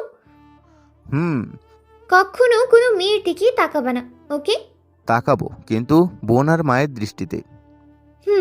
তাহলে থাকবা, ওকে? ওকে, আর একটা কাজ করে দিবা এখন তুমি। কি কাজ? আজকে যা যা হলো ভার্সিটিতে, তা যেন এই ভার্সিটির বাইরে না যায়। ওকে, আমি সবাইকে বলে দিচ্ছি। এখন একটা হাঁক দাও তো। তারপর আমি আর তিথু আবার মাঠে চলে আসলাম। সবাই যার যার ক্লাসে চলে যাচ্ছে। একটু আগেই রাসেল সিএস গ্রুপের সকল সদস্যকে নতুন আড্ডায় নিয়ে গেল। তিথু সকলকে বলে দিল যে আজকে ভার্সিটিতে যা হলো তা যেন বাইরে না যায়। আর যদি যায় তাহলে সব কটাকে গাছে ঝুলি এমন মারবো যে পৃথিবীর মায়া ত্যাগ করে ফেলবি। তারপর আমি গিয়ে বাইকটা নিয়ে আসলাম। আর তিথু যা করলো তাতে আমার তো মনে হচ্ছে আমি আকাশ থেকে নিচে পড়ে গেলাম। আসলে তিথু, আমি বাইক নিয়ে আসার পর। বাইকটা কার? কেন আমার? এতদিন কই ছিল? আগে তো দেখিনি। কালকে রাতে কিনেছি, আর এতদিন শোরুমেই ছিল। আচ্ছা চলো, আজকে আমরা ঘুরে আসি। চলো। তুমি পিছনে বসো, আমি চালাবো বাইক। না না বাবা, আমি এত তাড়াতাড়ি মরতে চাই না। সরো তো। বলেই সে আমার সামনে এসে আমাকে নামিয়ে দিয়ে সেই বাইকে বসে স্টার্ট দিল। তারপর আমাকে পেছনে বসিয়ে দিল এক টান। আর এটা দেখে যেন আমি আকাশ থেকে পড়লাম। তিথু বাইক চালাচ্ছে আর আমি পেছনে বসে আছি। শুধু বসেই নই, আমি পিছনে থেকে ওকে জড়িয়ে ধরে আছি। রাস্তার সবাই আমাদের দিকে একবার হলেও তাকাচ্ছে। জীবনেই আজকে প্রথম কোনো মেয়ে বাইকারের পিছনে বসলাম। লজ্জায় তো আমার মাথা কাটা যাচ্ছে। তার মধ্যেই আবার তিথুকে জড়িয়ে ধরে আছি। ব্যাপারটা কেমন যেন আপনারাই বলুন। চলে আসলাম একটা পার্কে। তিথু বাইকটা থামালো। দুজনে মিলে চলে গেলাম পার্কের মধ্যে থাকা একটা ছোট্ট লেকের সামনে। চারপাশে রয়েছে নানান ধরনের গাছ। আশেপাশে থাকা আমাদের মতো আরও অনেক প্রেমিক প্রেমিকা তাদের একান্ত সময় কাটাতে ব্যস্ত। আমি আর তিথু বসে পড়লাম ঘাসের উপরে। তারপর আমরা দুজনে মিলেই কিছুক্ষণ আড্ডা দিয়ে আমি আমার বাসায় আর তিথু তিথুর বাসায় চলে গেলাম। আজকের দিনটা আমার জীবনে স্মরণীয় হয়ে থাকবে, কারণ আজকে আমি আমার ভালোবাসার মানুষকে পেয়েছি। জানি না কতদিন থাকবে আমাদের এই ভালোবাসা। এসব ভাবতে ভাবতে কখন যে ঘুমিয়ে গিয়েছি নিজেও জানি না। সন্ধ্যার সময় কারো ফোনের শব্দে আমার ঘুমটা ভেঙে গেল। ফোনটা হাতে নিয়ে দেখি যে রাসেল ফোন দিয়েছে। রাসেল বল। ভাই আপনি কই? কেন? আমি তো বাসায় আছি। আড্ডায় আসবেন না? আচ্ছা শোন, আমি তো আড্ডা দেওয়ার স্থানটা চিনি না, তুই আমাকে এসে নিয়ে যা। আমি তোকে আমার বাসার ঠিকানাটা মেসেজ করে দিচ্ছি। ওকে ভাই। রাসেল এসে আমাকে আড্ডা দেওয়ার স্থানে নিয়ে আসলো। আমি আসা দেখে আমাদের গ্রুপের ছেলেদের দেখতে লাগলাম। দেখে বুঝলাম প্রায় সবাই নতুন। এটা দেখে আমি রাসেলকে বললাম, রাসেল, এগুলোকে কোথায় পেলি? এদের তো আমি চিনি না। ভাই এগুলা এই শহরের আমাদের লোক। ও, তাই এরা কি করে? ভাই এরা সাধারণ মাস্তান, সেটেলমেন্টের কাজ করে। আমার গ্রুপের নতুন সদস্যদের একদিন বলে উঠলো, ভাই আপনি এতদিন আমাদের শহরে ছিলেন, আমাদেরকে বলতেন, যদি কোনো কাজে লাগতে পারতাম। আরে এখন তো তোমরা আমার কাজে লেগেছো, তাই না? ভাই, আর এতদিন আপনাকে তো দেখিনি আমরা। দেশের বাইরে ছিলাম তো তাই দেখোনি। ভাই চলেন ওদের খবর নিয়ে আসি।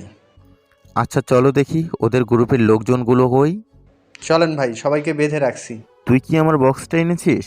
ভাই ওইটা সবসময় আমার কাছেই থাকে। তারপর আমি রাসেল সহ আমার দলের সবাই মিলে চলে আসলাম সেই ঘরে যেখানে নিশানকে আর ওর লোকজনকে রাখা হয়েছে। এসেই আমি রাসেলকে বললাম, রাসেল, সবগুলোকে একসাথে জড়ো কর। ওকে ভাই। রাসেল সবগুলোকে একসাথে এনে আমার সামনে রাখলো। আমি গিয়ে নিশানকে বললাম, নিশান, তোদের গ্রুপের লিডারকে বল। মরে গেল বলবো না, আর তোর মতো সামান্য এক পাতিনেতা জিএসকে শেষ করবে, এটা কখনোই সম্ভব না। আমি পাতি নেতা নাকি সেটা তোর বস জানে, যদিও আমি তোর বসকে কখনো দেখিনি। নিশান, সময় থাকতে বলে দে তোদের লিডার কে, নাম কি ওর? বললাম না বলবো না। বলবি না তো? না, বলবো না। তাহলে রেডি হ রাসেল, আমার বক্সটা নিয়ে আয়, আর বরফ আনতে ভুলিস না কিন্তু। ওকে ভাই। তারপর সেখানে গিয়ে আমার প্রিয় বক্সটা আর বরফটা নিয়ে আসলো রাসেল। রাসেল, আমার গ্রুপের নতুন সদস্যগুলোকে আমার সম্বন্ধে কিছু জানে? ভাই। আমার দেওয়ার শাস্তি কি এরা সহ্য করতে পারবে? তা তো বলতে পারলাম না। এই, তোমরা কি আমার শাস্তির ধরন দেখে সহ্য করতে পারবে? ভাই পারবো, দেখি আপনি কিভাবে দেন। ওকে, দেখো, যদি ভয় পাও তাহলে কিন্তু দল থেকে বের করে দেব। ওকে ভাই। তারপর আমি বললাম, নিশান, তোকে আমি শেষবারের মতো বলছি, বল তোদের দলের লিডার কে? তুই যতবার বলবি ততবারই বলবো না যে আমি তোকে বলবো না কেন আমার বস। ওকে, দেখি তুই কতক্ষণ না বলে থাকতে পারিস। বলেই আমি আমার বক্সটা খুললাম। সবাই আগ্রহ নিয়ে আমার বক্সের দিকে তাকিয়ে আছে। তারা হয়তো ভাবছে কি আছে বক্সের ভিতর। আমি সেদিকে খেয়াল না করে বক্সটা থেকে একটা কালো কাচের বোতল বের করলাম। সেটাতে কি আছে তা শুধু আমি আর রাসেল জানি, আর কেউ জানে না। তারপর বের করলাম একটা স্ক্রুড্রাইভার, আর সাথে একটা হাতুড়ি আর লোহা বের করলাম, সাথে একটা মরিচের প্যাকেট। তারপর আমি গিয়ে নিশানের হাতে এবং পায়ের উপরে একটা লোহা গেড়ে দিলাম। এতে করে সে জোরে চিৎকার দিয়ে উঠল। তখনই আমি আবার বলি, নিশান, এখনো সময় আছে, বলে দে। কিন্তু সে বলবে না। তাই আমি আবার লোহাটা তুলে আবার তার পাশেই মারতে লাগলাম। এবার সে চিৎকার দিয়ে বললে উঠল। আমি আর জিজ্ঞেস না করে একের পর এক লোহা তার পায়ের উপর দিয়ে গেড়ে গেড়ে এক প্রকার গর্ত করেই ফেললাম। এখনও নিশান মুখ খুলল না। তাই আমি ওকে বললাম, দেখ নিশান, তুই কিন্তু আমার দেওয়ার শাস্তি সহ্য করতে পারবি না। তাই বলে দে তোর লিডারের পরিচয়। তোর যা ইচ্ছে কর, আমি বলবো না আমার বসের পরিচয়। ওকে রাসেল, বোতলটা নিয়ে আয় তো। রাসেল এসে আমাকে কালো বোতলটা দিয়ে দিল। আমি বোতলটা নিয়ে নিশানের পায়ের কাছে গিয়ে বোতলটা উঁচু করে ধরলাম। সেখান থেকে কিছু তরল পদার্থ ঢেলে দিলাম। নিশান তো কাটা মুরগির মতো লাফাতে লাগলো। লাফাতে লাফাতে চেয়ার থেকে পড়ে গেল, চেয়ার সহ পড়ে গিয়ে কাতরাতে লাগলো। এদিকে আমার দলের নতুনগুলো সবাই হয়তো বুঝতে পেরেছে যে বোতলের মধ্যে কী ছিল। তাই একজন তো সাথে সাথে অজ্ঞান হয়ে গেল, আর অন্যগুলো চোখ বন্ধ করে নিয়েছে। বোতলের মধ্যে অ্যাসিড ছিল। এরপর আমি যা করলাম তা দেখে তো সবাই বাইরে চলে গেল। আসলে আমি নিশানের পায়ে অ্যাসিড দিয়ে তার উপরে একটু মরিচের গুঁড়ো দিয়ে দিলাম। এবার সে তো চিৎকার দিয়ে উঠল, অনেক জোরে চিৎকার দিয়ে উঠল। আমি তো তার চিৎকার শুনে আরও একটু অ্যাসিড দিলাম। একটু পর আবার মরিচের গুঁড়ো দিলাম। এবার নিশানকে আর পাইকে, সে তো চিৎকার করেই চলেছে। তারপর আমি তাকে আবার বললাম, কী রে নিশান, এখনও কি বলবি না তোর দলের লিডারকে? তোকে তো আগে বলেছি, মেরে ফেললেও বলবো না। ওকে, তাহলে এবার নতুন থেরাপির জন্য প্রস্তুতি নে রে। বলেই আমি তার অন্য পায়ের দিকে আগের মতো একটা গর্ত করলাম। সে তো চিল্লানিতে দিতেই আছে। তারপর আমার বক্সের কাছে গেলাম। সেখানে গিয়ে আবার একটা ছোট্ট কালো কাচের বোতল নিয়ে আসলাম। আমি এবার বোতলটার মুখটা খুললাম। তারপর আমি একটু বোতলটা থেকে চামচ দিয়ে তুলে ওর পায়ের মধ্যে একটু একটু করে ছিটিয়ে দিলাম। আর রাসেলকে বললাম নিশানের হাত খুলে দিতে। একটু পরেই খেলা শুরু হয়ে গেল। আমি সবাইকে ভেতরে ডেকে নিয়ে আসলাম। সবাই এসে তো দেখলো যে নিশান চিৎকার করছে আর লাফালাফি করছে। কেউ কেউ কিছুই বুঝতে পারছি না, এত চোট নিয়েও সে কেমন লাফালাফি করছে। আসলে আমি নিশানের পায়ে যে গর্তটা করেছিলাম সেটাতে এক চামচ বিলাই চিমটি দিয়ে দিয়েছিলাম, তাই সে এমন লাফালাফি নাচানাচি করতেছে। আমি সহ আর সবাই বাকিদেরকে ওই রুম থেকে বের করে রুমের দরজা লাগাই দিয়ে বাইরে চলে আসলাম।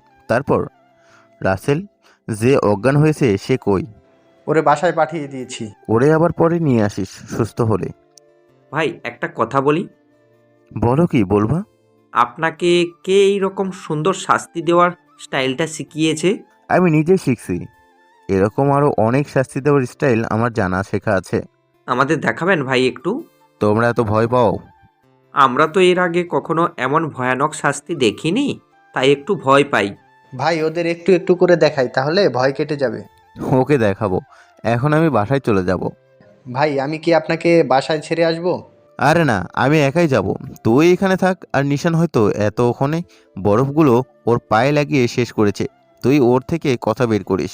আর না পারলে আমি কালকে আবার নতুন স্টাইলে শাস্তি দিব। ওকে ভাই। তারপর আমি চলে আসলাম আমার বাসায়। আসার সময় খাবার কিনে আনলাম। তারপর খেয়ে দিয়ে নিজের রুমে চলে আসলাম। এসে খাটে শুয়ে তিথুর কাছে ফোন দিলাম। একটু পর সে ফোনটা পিক করলো। হ্যালো সোনা, কি করো? এই তো খেয়ে এসে নিজের রুমে শুয়ে পড়লাম। ও গুড, ও গুড। তুমি খেয়েছো? একটু আগেই খেয়ে এসে শুয়ে তোমাকে ফোন দিলাম। তা এতক্ষণ পর আমার কথা মনে পড়লো নাকি?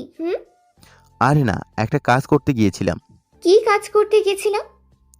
আরে নিশানের সাথে কথা বলতে, যাতে জানতে পারি কে ওদের লিডার। কিছু জানতে পারলি? না, শালাই যে এত কিপটা, মুখ দিয়ে একটা কথাও বের করলো না। ও, তিথুর সাথে আরও কিছুক্ষণ কথা বলেই ফোনটা রেখে দিলাম। তারপর রাকিবকে ফোন দিলাম। কি রে শালা রাকিব ব্যা, কি করস? কে বলছেন? সিনিয়র নাসেনার ভান করছে। শালায় ফাজলামো বাদ দিয়ে বল, কি করিস? শুয়ে আছি। ও আচ্ছা, তুই কি কোনো কারণে ভয় পেয়েছিস নাকি? আসলে আপনি কে? শালা আমি নীল। কালকে একটু তাড়াতাড়ি কলেজে আইসেন তো, কেন? কাজ আছে। ওকে, বুঝলাম না হালাই আজ কেন এমন করে কথা কইল। পরের দিন আবারও হিরোর মতো করে সেজে ভার্সিটিতে চলে গেলাম, কারণ এখন প্রায় সবাই আমাকে চিনেই ফেলেছে। কারণ কালকে আমি কয়েকজনকে পিটাইলাম তো তাই। আমি গিয়ে বাইকটা বকুল গাছের নিচে রেখে দিয়ে রাকিবের কাছে চলে গেলাম। আসার সময় তিথুকেও আসতে বলেছি। রাকিব আর তিথু বসে বসে গল্প করছে। আমাকে আসতে দেখে তিথু বলল, কি ব্যাপার, আজকে এত তাড়াতাড়ি আসতে বললে কেন? আমি কি জানি, রাকিবই তো আজকে তাড়াতাড়ি আসতে বলেছে। আমি আজকে তাড়াতাড়ি আসতে বলেছি। কিসের জন্য তাড়াতাড়ি ডাকছিস বল তো শুনি। ভাই আপনার আসল পরিচয় কি? আমি আর তিথু তো রাকিবের কথা শুনেই অবাক। কি বললি, আবার বল। ভাই আপনার আসল পরিচয় কি যদি একটু বলতেন। বেহালায়, আমি তোর বন্ধু নীল। তাহলে কালকে রাসেলের মতো বড় মাফিয়া আপনাকে ভাই বললো কেন? আরে সেটা বড় একটা কাহিনী, তোকে পরে বলবো নি। আর যদি একবার আমাকে আপনি আপনি করে বলছিস তাহলে দেখবো আমি কি জিনিস। রাকিব, আমি তোমাকে পরেই সব বলবো নি। ওকে আপু, চল ক্লাসে গিয়ে বসি। চলো আজকে ঘুরতে যাই সবাই মিলে। নীল, তুমি কি যাবা? রাকিব, তোর বউ যাবে? বললে মনে হয় হয়ে যাবে। তাহলে ফোন করে দেখ যাবে কিনা। ওকে। বলি ও ফোন করতেই পাশে চলে গেল। আচ্ছা নীল, তুমি যে কালকে নিশানকে ধরে নিয়ে গেলে, কিছু জানতে পেরেছো কি? না, শালায় কিছু বলছে না। ও, এর মধ্যে রাকিব চলে আসলো। নীল চল, রুহিকে ওর বাসা থেকে নিতে হবে। তোর বাইকটা কনে? পাশেই রাখা আছে। চলো তাহলে ঘুরে আসি। তারপর আমরা তিনজনে মিলে রুহির বাড়ির সামনে এসে রুহিকে নিয়ে চলে গেলাম ঘুরতে। বিকেলে চলে আসলাম বাসায়। আজকে আমরা অনেক জায়গায় ঘুরলাম, জায়গাগুলোর নাম আমারও মনে নেই। বাসায় আসার আগে তিথুকে ওর বাসায় নামিয়ে দিয়ে এসেছি। বাসায় এসে খাওয়া দাওয়া সেরে গোসল ইত্যাদি করতে করতে সন্ধ্যা হয়ে গেল। চলে গেলাম আড্ডায়। সেখানে গিয়ে দেখি সবাই কার্ড গ্রাম খেলায় ব্যস্ত। আমাকে আসতে দেখে সবাই সালাম দিল। আমিও সালামের উত্তর নিয়ে রাসেলকে বললাম, কিরে রাসেল, কিছু বলেছে কি নিশানে? ওকে না বললো, আজকে রাতেই সব বলে দিবে। আজকে তো দেখ আমি কি করি। তারপর চলে আসলাম নিশানকে যে রুমে রাখা হয়েছে সেই রুমে। তারপর কোনো কথা না বলে একটা টেপ নিয়ে সোজা ওর মুখে মেরে দিলাম। তারপর একটা প্লাস হাতে নিলাম। সে নড়াচড়া করতে পারছে না। আমি গিয়ে ওর দুই নাক প্লাস দিয়ে চেপে ধরলাম। চাইলে আমি হাত দিয়েও ধরতে পারতাম, কিন্তু তাতে সে নড়াচড়া করতে পারত, কোনো অসুবিধা হতো না। প্লাস দিয়ে ধরলে যে যত নড়বে সে তত ব্যথা পাবে। নাক মুখ বন্ধ থাকার ফলে সে নিঃশ্বাস নিতে পারেনি, বিধায় চোখ বন্ধ হয়ে আসছিল।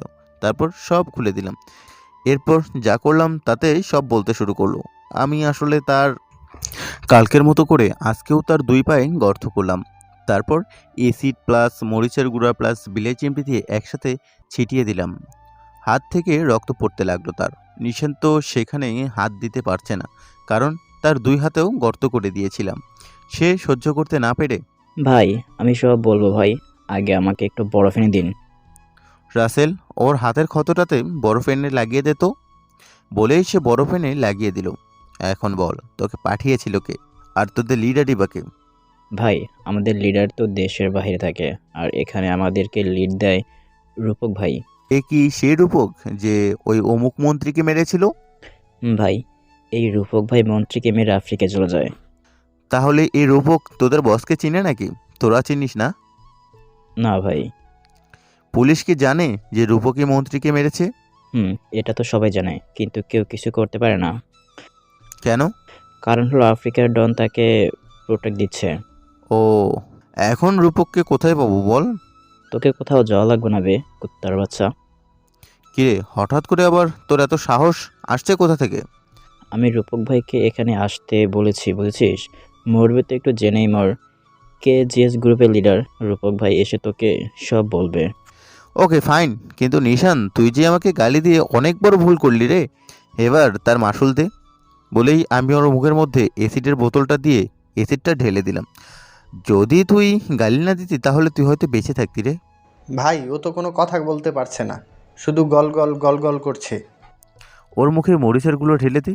ওর কত বড় সাহস এই নীলকে গালি দেয়। ভাই ও তো এমনিতেই মরবে। মরবে এটা সত্যি, কিন্তু আমাকে গালি দেওয়ার ফল তো নিশ্চয়ই ওকে পেতেই হবে। ঢেলে দে মরিচের গুঁড়ো। ওকে ভাই। তারপর রাসেল গিয়ে মরিচের গুঁড়োগুলো ঢেলে দিল। মরিচের গুঁড়ো দেওয়ার সাথে সাথেই নিশানের হাত পা খুলে দিলাম। সে হাত পা খোলার সাথে সাথে নিজের হাত মুখের মধ্যে ঢুকিয়ে দিল। তার হাতে যে ক্ষত ছিল সেদিকে তার কোনো ভ্রুক্ষেপই ছিল না, কিন্তু আফসোস সে আর চাইলেও বাঁচতে পারবে না, কারণ এতগুলো অ্যাসিড তার গলার শিকড় ভেবে নিচে পেট অবধি চলে গেছে। রাসেল তোরা এখন সব সময় রেডি হয়ে থাকবি, ওকে? রাসেল বলল, কেন ভাই? আরে রূপক নাকি ওর দলবল নিয়ে যখন তখন আক্রমণ করতে পারে। হুম। আচ্ছা ভাই, আপনি কি রূপককে চিনেন? আরে না, একবার মনে হয় খবরের কাগজে পড়েছিলাম। হুম। কিন্তু নিশান্ত বলল আজকেই নাকি রূপক আসবে। বলল তো তাই আর কি, কিন্তু আমার মনে হয় আজকে সে আসবে না, কারণ আসলে এতক্ষণে চলে আসতো। এমন সময় বাইরে থেকে কয়েকটা গোলাগুলির শব্দ শুনতে পেলাম। ভাই, রূপক মনে হয় এসে গেছে। আমরা এখানে কতজন আছি রে? 25-30 জন তো হবেই। ওকে গুড, সবাইকে রেডি হতে বল। ওকে ভাই। আর আপনার বার্মিজ আর মেশিনটা নেবেন না? দিয়ে যা। এই নেন ভাই। পকেট থেকে বের করে দিল। তারপর রাসেল সবাইকে অ্যালার্ট করে দিল যে রূপকোট দলবল নিয়ে এসেছে। সবাই তখনই নিজের পজিশনে দাঁড়িয়ে গেল। যা ছিল আমার পরিকল্পনা। আমি সকলকে এই আড্ডার বিভিন্ন জায়গায় বিভিন্ন রকমভাবে লুকিয়ে থাকার স্থান দেখিয়েছিলাম। আমি আর রাসেল দুজনেই বসে বসে ক্রাম খেলতেছি। রাত আনুমানিক 10টা 30-এর মতো বাজে। হঠাৎ করেই কে যেন আমাদের আড্ডার দরজায় কয়েকটা গুলি করে এবং সাথে সাথে দরজাটা সিটকিনিটা উড়ে এসে পড়ে মেঝেতে। আমি আর রাসেল তখনও ক্রামবোর্ড খেলতেছি। এদিকে রূপকর দলবল নিয়ে রুমের মধ্যে ঢুকেই মাঝখানে এসে দাঁড়িয়ে দেখে যে ওর লোকজন নিশান পড়ে আছে নিচে। আমি ওদের দিকে তাকিয়ে দেখলাম ওরা মনে হয় 40-45 জনের মতো হবে। আর আমি নিশানের সাথে যাদেরকে ধরেছিলাম ওদেরকে আমি অন্য জায়গায় নিয়ে গিয়ে রেখেছি। এখানে থাকলে আমাদের জন্য বেশি ক্ষতিকর হয়ে যেত। এতে করে রূপক ওর লোকজন আরও বেড়ে যেত। হঠাৎ করে রূপক ওর সাথে আনা লোকজন আমার আর রাসেলের দিকে গুলি মারতে থাকে। আমি আর রাসেল বোর্ড দিয়ে নিজেদেরকে সুরক্ষিত করে ফেলি। এটা আমাদের বিশেষ করে বানানো বুলেট প্রুফ ক্রামবোর্ড ছিল। হঠাৎ করে লাইটটা অফ হয়ে গেল। এতক্ষণে আমি ওদের রূপক সহ ওর বাকি লোকজনের পজিশন মুখস্থ করে ফেলেছি। আমার সাথে সাথে রাসেলও তাই করলো। আমরা দুইজনই, আমার লোকজন, আমি আর রাসেল লাইট অফ হওয়ার সাথে সাথেই সবগুলোকে গুলি ছুটতে লাগলাম। রুমের মধ্যে খালি গুলির শব্দ চলতেছে আর রূপকের দল ছেলেরা নিচে পড়ে আছে। ওরা রুমের চারিদিকে গুলি চালাতে লাগলো। হঠাৎ করেই আমি নিচে অনুভব করলাম আমার পায়ের নিচে কেমন যেন ভেজা ভেজা লাগছে। গুলির শব্দ কেমন যেন কমে গেল। আমি জোরে করে বলে উঠলাম, লাইট অন কর। সাথে সাথে লাইটটা অন হলো। তারপর আমি আমার সামনে তাকিয়ে দেখলাম যে রূপকের দলের আর মাত্র 7 জন ছেলে বেঁচে আছে। আর রূপকের পায়ে আর রানে 2টা গুলি লেগেছে আর আমার পায়ের নিচে ভিজে গেছে। অনুভব করলাম এটাই হলো আমার রক্ত। আমার হাতে গুলি লেগেছে। আমার লোকজনগুলো এতক্ষণে রূপক সহ ওর লোকজনদেরকে ঘিরে ধরেছে। আর আমি পকেট থেকে একটা রুমাল বের করে নিজের হাতে বেঁধে নিলাম।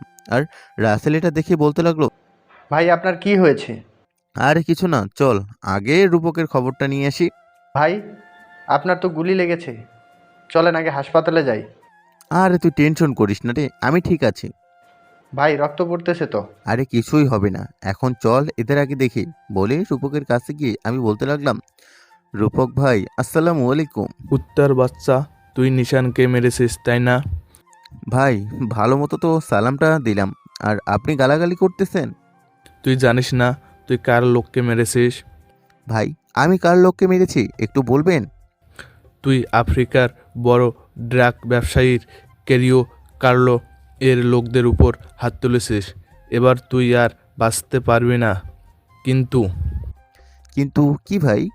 তুই যদি চাস আমি তোকে আমাদের দলে নিতে পারি, আর জীবনটাও বেঁচে যাবে। আর আমি যদি না চাই আপনাদের দলে যেতে, তাহলে মেরে ফেলবে আমাকে? তুই জানিস না তার সাথে কত বড় বড় লোকজনের সম্পর্ক আছে? ভাই আপনি জানেন আমি কে? জানি তো, তুই মাফিয়া কিং এর ডান হাত নিশান বলেছে। তাই? হাসছিস কেন? আমি মাফিয়া কিং এর লিডার। কি হো, তুই সেই নীল মেহরাজ যে কিনা দুবাইয়ে ডন ফিরোজকে মেরেছিস? কি মনে হয়? হা, আমার বিশ্বাস হয় না। রাসেল ফিরোজের ভিডিওটা দেখাতো। রাসেল এসে ফোনটা বের করে ফিরোজের ভিডিওটা দেখালো। ভিডিওটা দেখে চুপ হয়ে আছে সে। ভিউয়ার্স, আপনাদেরকে আমি একটু পর ফিরোজের কাহিনী বলবো, এখন আগে রূপকেরটা বলি। আচ্ছা ভাই, কি করলে আপনার বস এদেশে আসবে? আমি যদি ফোন করে বলি তাহলে চলে আসবে। ওকে, তাড়াতাড়ি করে ফোন কর। বস আসলে তুই বাঁচতে পারবি না বে, আর আমি ফোন করব না। তোকে এখন আমি বেশি কিছু করব না, শুধু একটু হালকা করে শাস্তি দেব। আর তুই যদি তোর বসকে ডাকিস তাহলে তোকে কোনো শাস্তিই দিব না। এই, তোর যা ইচ্ছে করতে পারিস, আমি বসকে ডাকবো না। ওকে ভাই, তোর যা ইচ্ছে। আচ্ছা, তুই তো বাংলাদেশের জিএস গ্রুপের সবচেয়ে বড় ডানহাত, তাই না? হুম। টাটা ভাই, তোর বেঁচে থাকার কোনো অধিকার নেই। বলেই রূপকের চোখের মুখের মধ্যে 4টা গুলি করে দিলাম। রূপককে এত সহজে মারার কারণ হলো যে এখন আমি খুব সহজেই ক্যারিও কার্লোর খবর পেয়ে যাব। এখন এমনও হতে পারে যে সে দেশে চলে আসবে, কারণ এই দেশে তার বেইন হাত রূপক মারা গেছে। তারপর আমার লোকজনদেরকে বলি যে শহরের বড় বড় কোনো 2 জায়গায় রূপক আর লিসানের লাশ দুটো ফেলে আসতে। এতে করে খুব সহজেই কার্লো খবর পেয়ে যাবে যে তার 2জন লোক মারা গেছে। চলে আসলাম আমার নিজের বাসায়। তারপর গোসল করে শুয়ে পড়লাম। অনেক দিন পর আজকে 2টা খুন করলাম। আসলে আমি সহজে কাউকে খুন করি না। এই কার্লো এর গ্যাংকে অনেক দিন ধরেই ফলো করেছি। এরা ভার্সিটিতে বিভিন্নভাবে ড্রাগস বিক্রি করায়, আর এই ড্রাগসের কারণে মানুষের অনেক ধরনের ক্ষতি হয়।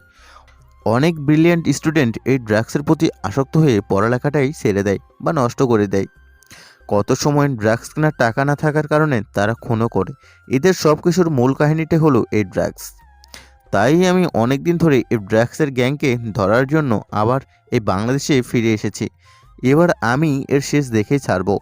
সকালবেলা ঘুম থেকে উঠে ফ্রেশ হয়ে টিভিতে ছেড়ে দিয়ে সময় চ্যানেলের হেডলাইনে বড় বড় করে লেখা, দেশের শীর্ষ 2 মাফিয়াকে মেরে ফেলে আবশ্যিক এলাকায় রেখে গেছে। কে বা কারা এই কাজটি করলো তা এখনো জানা যায়নি। আমি খবরটা দেখে একটা মুচকি হাসি দিলাম। এমন সময় আমার ফোনে একটা SMS আসে, যাতে লেখা ছিল, রূপককে মেরে তুই ঠিক করলি না নীল, এর শোধ আমি গুনে গুনে নিব। এটা দেখে তো আমার চোখ চড়ক গাছে উঠে যায়। আরে ভাই, ভয়ে নয়, এটা তো আমি আর আমার লোকজন ছাড়া কেউই জানে না যে আমি রূপক আর নিশানকে মেরেছি। তাহলে কে এই SMSটা দিল? এমন SMS আসা তো ভালো কথা নয়। তাহলে কি আমার জানা ছাড়াও কোনো লুকানো শত্রু আছে আমার? কিন্তু জানা শত্রু চেয়ে লুকানো শত্রু অনেক ভয়ানক হয়। তাহলে কি আমারও সেই শত্রু তৈরি হয়েছে? না না, আমি আর এসব ভাবতে পারছি না। যা হবার হবে। এখন ভার্সিটিতে যাই। চলে আসলাম ভার্সিটিতে। এসেই বকুল গাছের নিচে বসে বসে রাকিবকে ফোন দিলাম। তাড়াতাড়ি করে ভার্সিটিতে আসতে বললাম। তারপর দিলাম তিথুকে ফোন। হ্যালো তিথু। কেমন আছো? আমি তো ভালো আছি, তুমি কেমন আছো? ভালো আছি। কিন্তু তোমার কণ্ঠটা এমন অন্যরকম শোনাচ্ছে কেন? আর একটু ঠান্ডা পানি খাইছিলাম তো, তাই এমন হয়েছে। কই তুমি এখন? আমি তো ভার্সিটিতেই এসেছি। তুমি কখন আসবে? আজকে তো আমি আসবো না, একটু আমাদের গ্রামের বাড়ি যাব। কি, গ্রামের বাড়িতে যাবে কেন? আমার একটা ভাই মারা গেছে, তাই। ও সরি, আমি বুঝেছি। তা কবে আসবে? এই তো 2-3 দিনেই চলে আসবো। আচ্ছা, এখন একটু আমার সাথে দেখা করতে পারবা? না, এখন তো আমরা গাড়িতে উঠবো। ও, দেখে শুনে যেও, বাই। বলেই ফোনটা কেটে দিলাম। মনটা খারাপ হয়ে গেল। 2-3 দিন তিতুর সাথে দেখা হবে না। যাই হোক, 2-3 দিনের ব্যাপারই তো। রাকিব আসুক তাহলে। এখন একটু গেমস খেলি ফোনে। তোকে আমি ছাড়বো না রে কুত্তার বাচ্চা। তোর জন্য আজকে আমার চোখে জল। আমি মা মারা যাওয়ার পর কখনো কাঁদিনি, আজকে তোর জন্য আমার কাটতে হলো। আমি তো তোকে যে কি করব তা আমি নিজেও জানি না। সুযোগ আসলে তোকে আমি এমন শাস্তি দেব যা তুই কল্পনাও করতে পারবি না। আমি ভার্সিটির সবগুলো ক্লাস করে বাসায় চলে আসলাম। আর এদিকে রাকিব চলে গেল ওর বাসায়। বাসায় এসে আমি ভাবছি যে সেই নাম্বারটা কার যে আমাকে থ্রেড দেয়। দেখি ফোনটা নিয়ে কিছু জানতে পারি কিনা। তারপর তাড়াতাড়ি ফোনটা নিলাম, কিন্তু ফোন দিতে দেরি হয়ে গেছে, কারণ নাম্বারটা বন্ধ। ব্যাপার না, রাসেলকে দিয়ে সব ডিটেলস বের করে নিব। একটু পর তিথুর কাছেই ফোন দিলাম। তারপর তিথুর সাথে কথা বলে আমি ফোনটা রেখে দিলাম। একটু খেয়েই শুয়ে পড়লাম। এভাবে কেটে যাচ্ছে দিনকাল, কিন্তু এখনও কার্লো দেশে আসেনি। কিন্তু তার ড্রাগসের ব্যবসা এখন আরও বেশি হচ্ছে। এর কারণ কি সেটা এখন আমি বুঝতে পারছি না। আর সেই SMSটা যার নাম্বার থেকে এসেছিল সে মারা গেছে। এর থেকে আমি বেশি কিছু জানতে পারিনি। তিথু এখন আমার মতো আমার দলের লিড দেয়। ইদানিং দেখছি আমাদের ভার্সিটিতেও ড্রাগসের চলাচল দেখা যাচ্ছে, কিন্তু আমি তো কিছুই বুঝতে পারছি না, কারণ এটা তো আপনারা সবাই জানেনই। আচ্ছা নীল, তুমি বিশ্বাসঘাতককে কি করো? আমি কিছু করি না, তাকে ভালো হওয়ার একটা সুযোগ দেই, কিন্তু সেই সুযোগটা আমি বলেই দেই না। ও আচ্ছা তিথু, একটা কথা বলি। হুম, বলো। এতে অনুমতি নেওয়ার কি আছে? আচ্ছা, আমাদের ভার্সিটিতে এখন দেখছি বাইরের লোকদের আনাগোনা আর ড্রাগসের গন্ধ পাওয়া যায়। এর কারণ কি? আসলে না, মানে এটার কারণ তো আমি জানি না। আমদা আমদা করে বলল। ও, আমি কি এর খোঁজ নিব?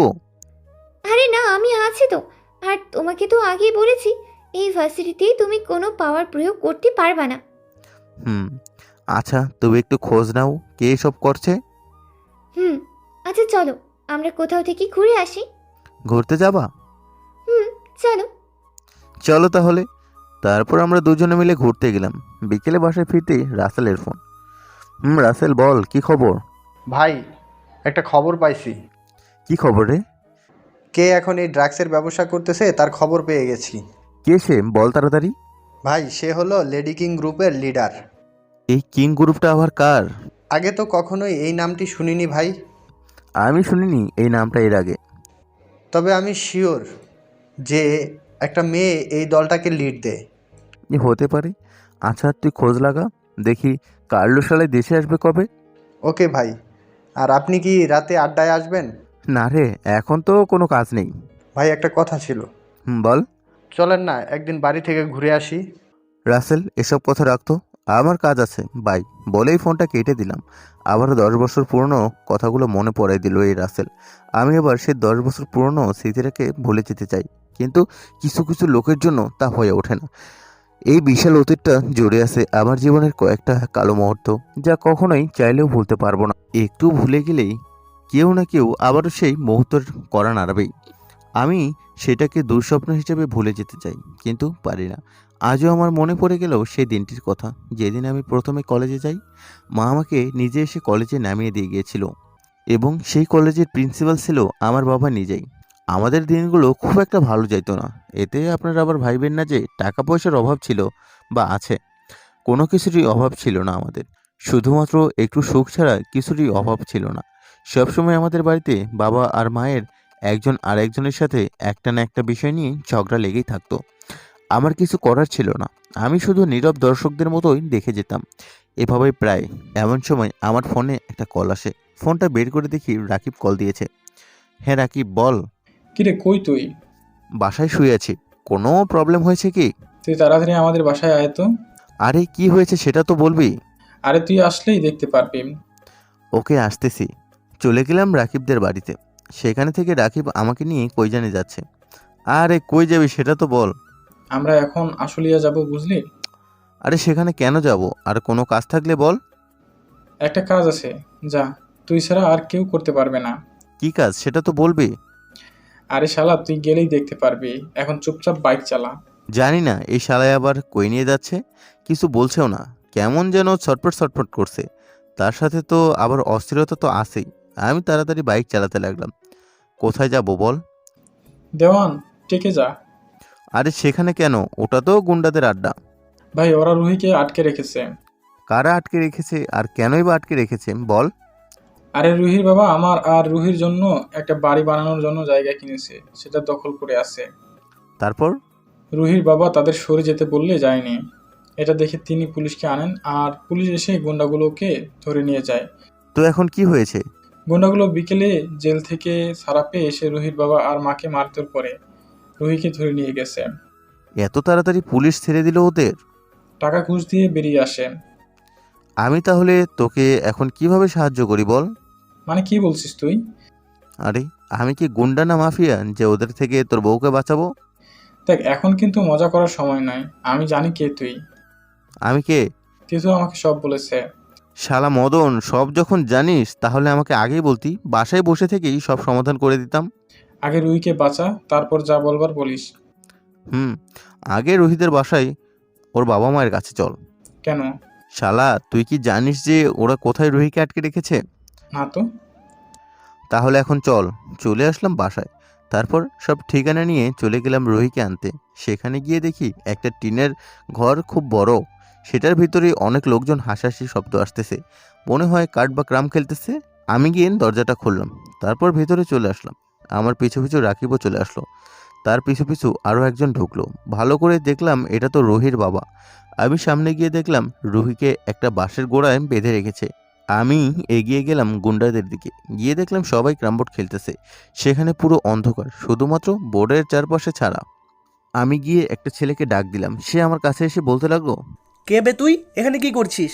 ভাই আমি ওই মেয়েটাকে মানে রুহিকে নিতে এসেছি, আপনার বসকে একটু ডেকে দিবেন? এই যা এখান থেকে বস। নাই, পড়ে আসিস। ভাই অনেক দূর থেকে এসেছি, একটু ডেকে দিন না প্লিজ। আরে বললাম না পড়ে আসিস, এখন চলে যা না, না হলে খারাপ হয়ে যাবে। আমরা কথা বলছি এমন সময় একজন বলে উঠলো, ভাই কে যে এসেছে মেয়েটাকে নিতে? ওকে যেতে বল।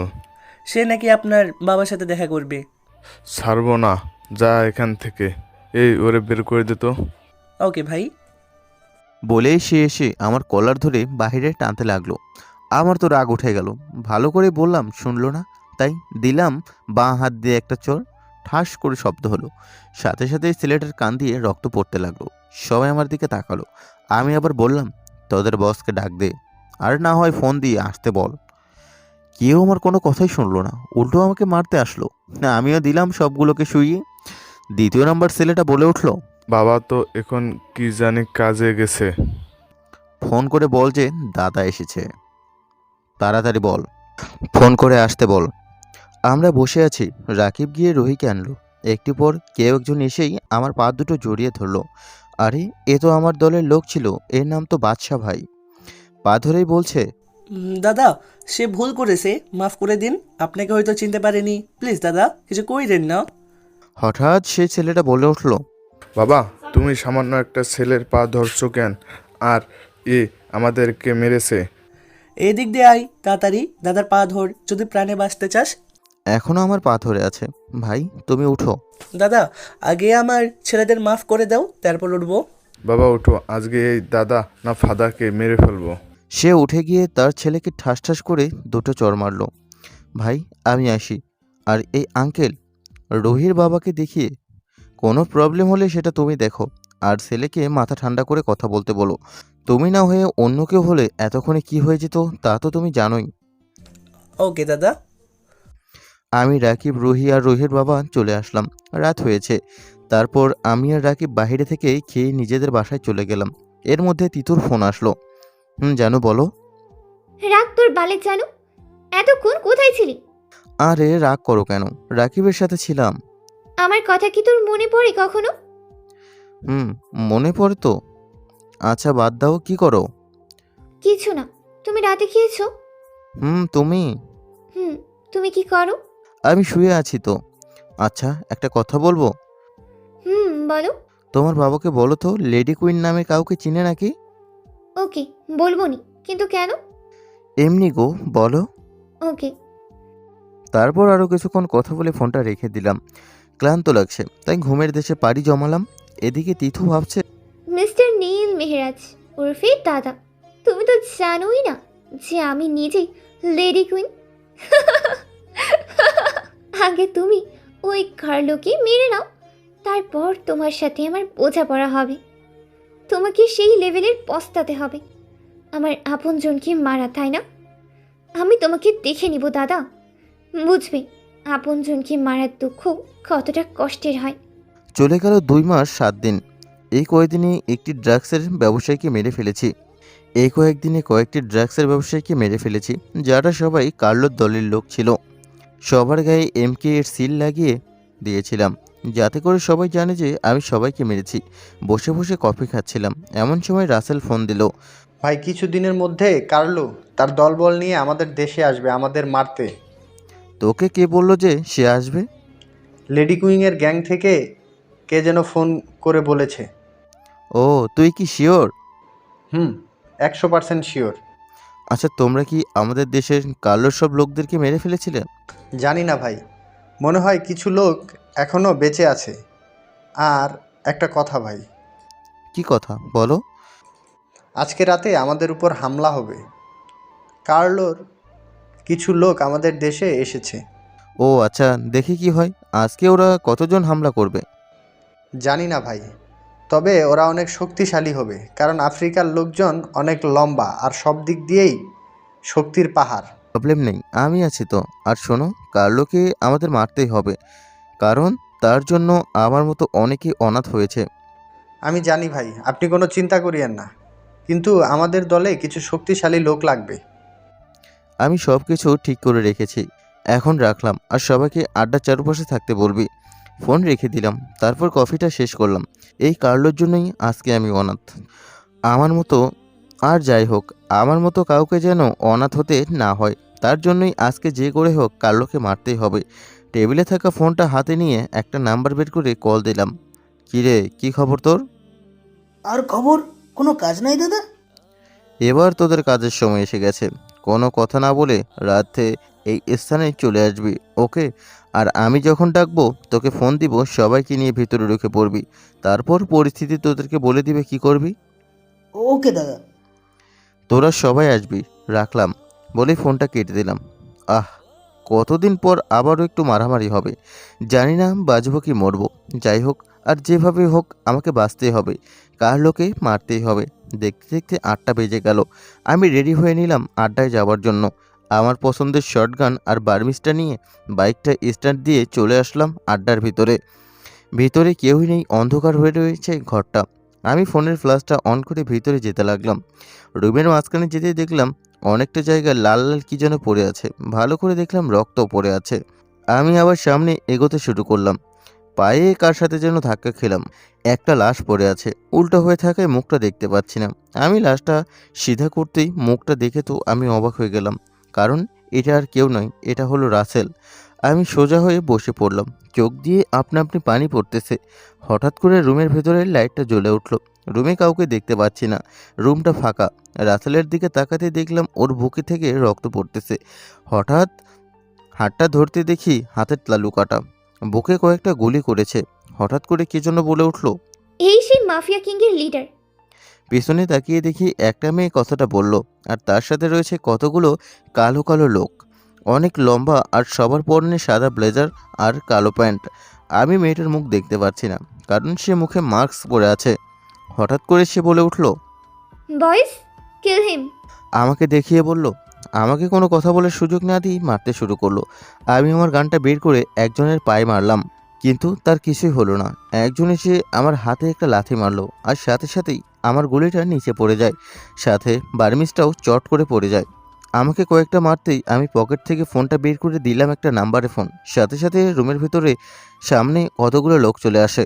লোকগুলো চলে আসলো, দেখতে এক একটা বাঘের মতো, দেখতে ঠিক আফ্রিকানদের মতো লম্বা আর স্বাস্থ্যবান, কিন্তু এরা কিছুটা ফর্সা আর কেউ কেউ কালো।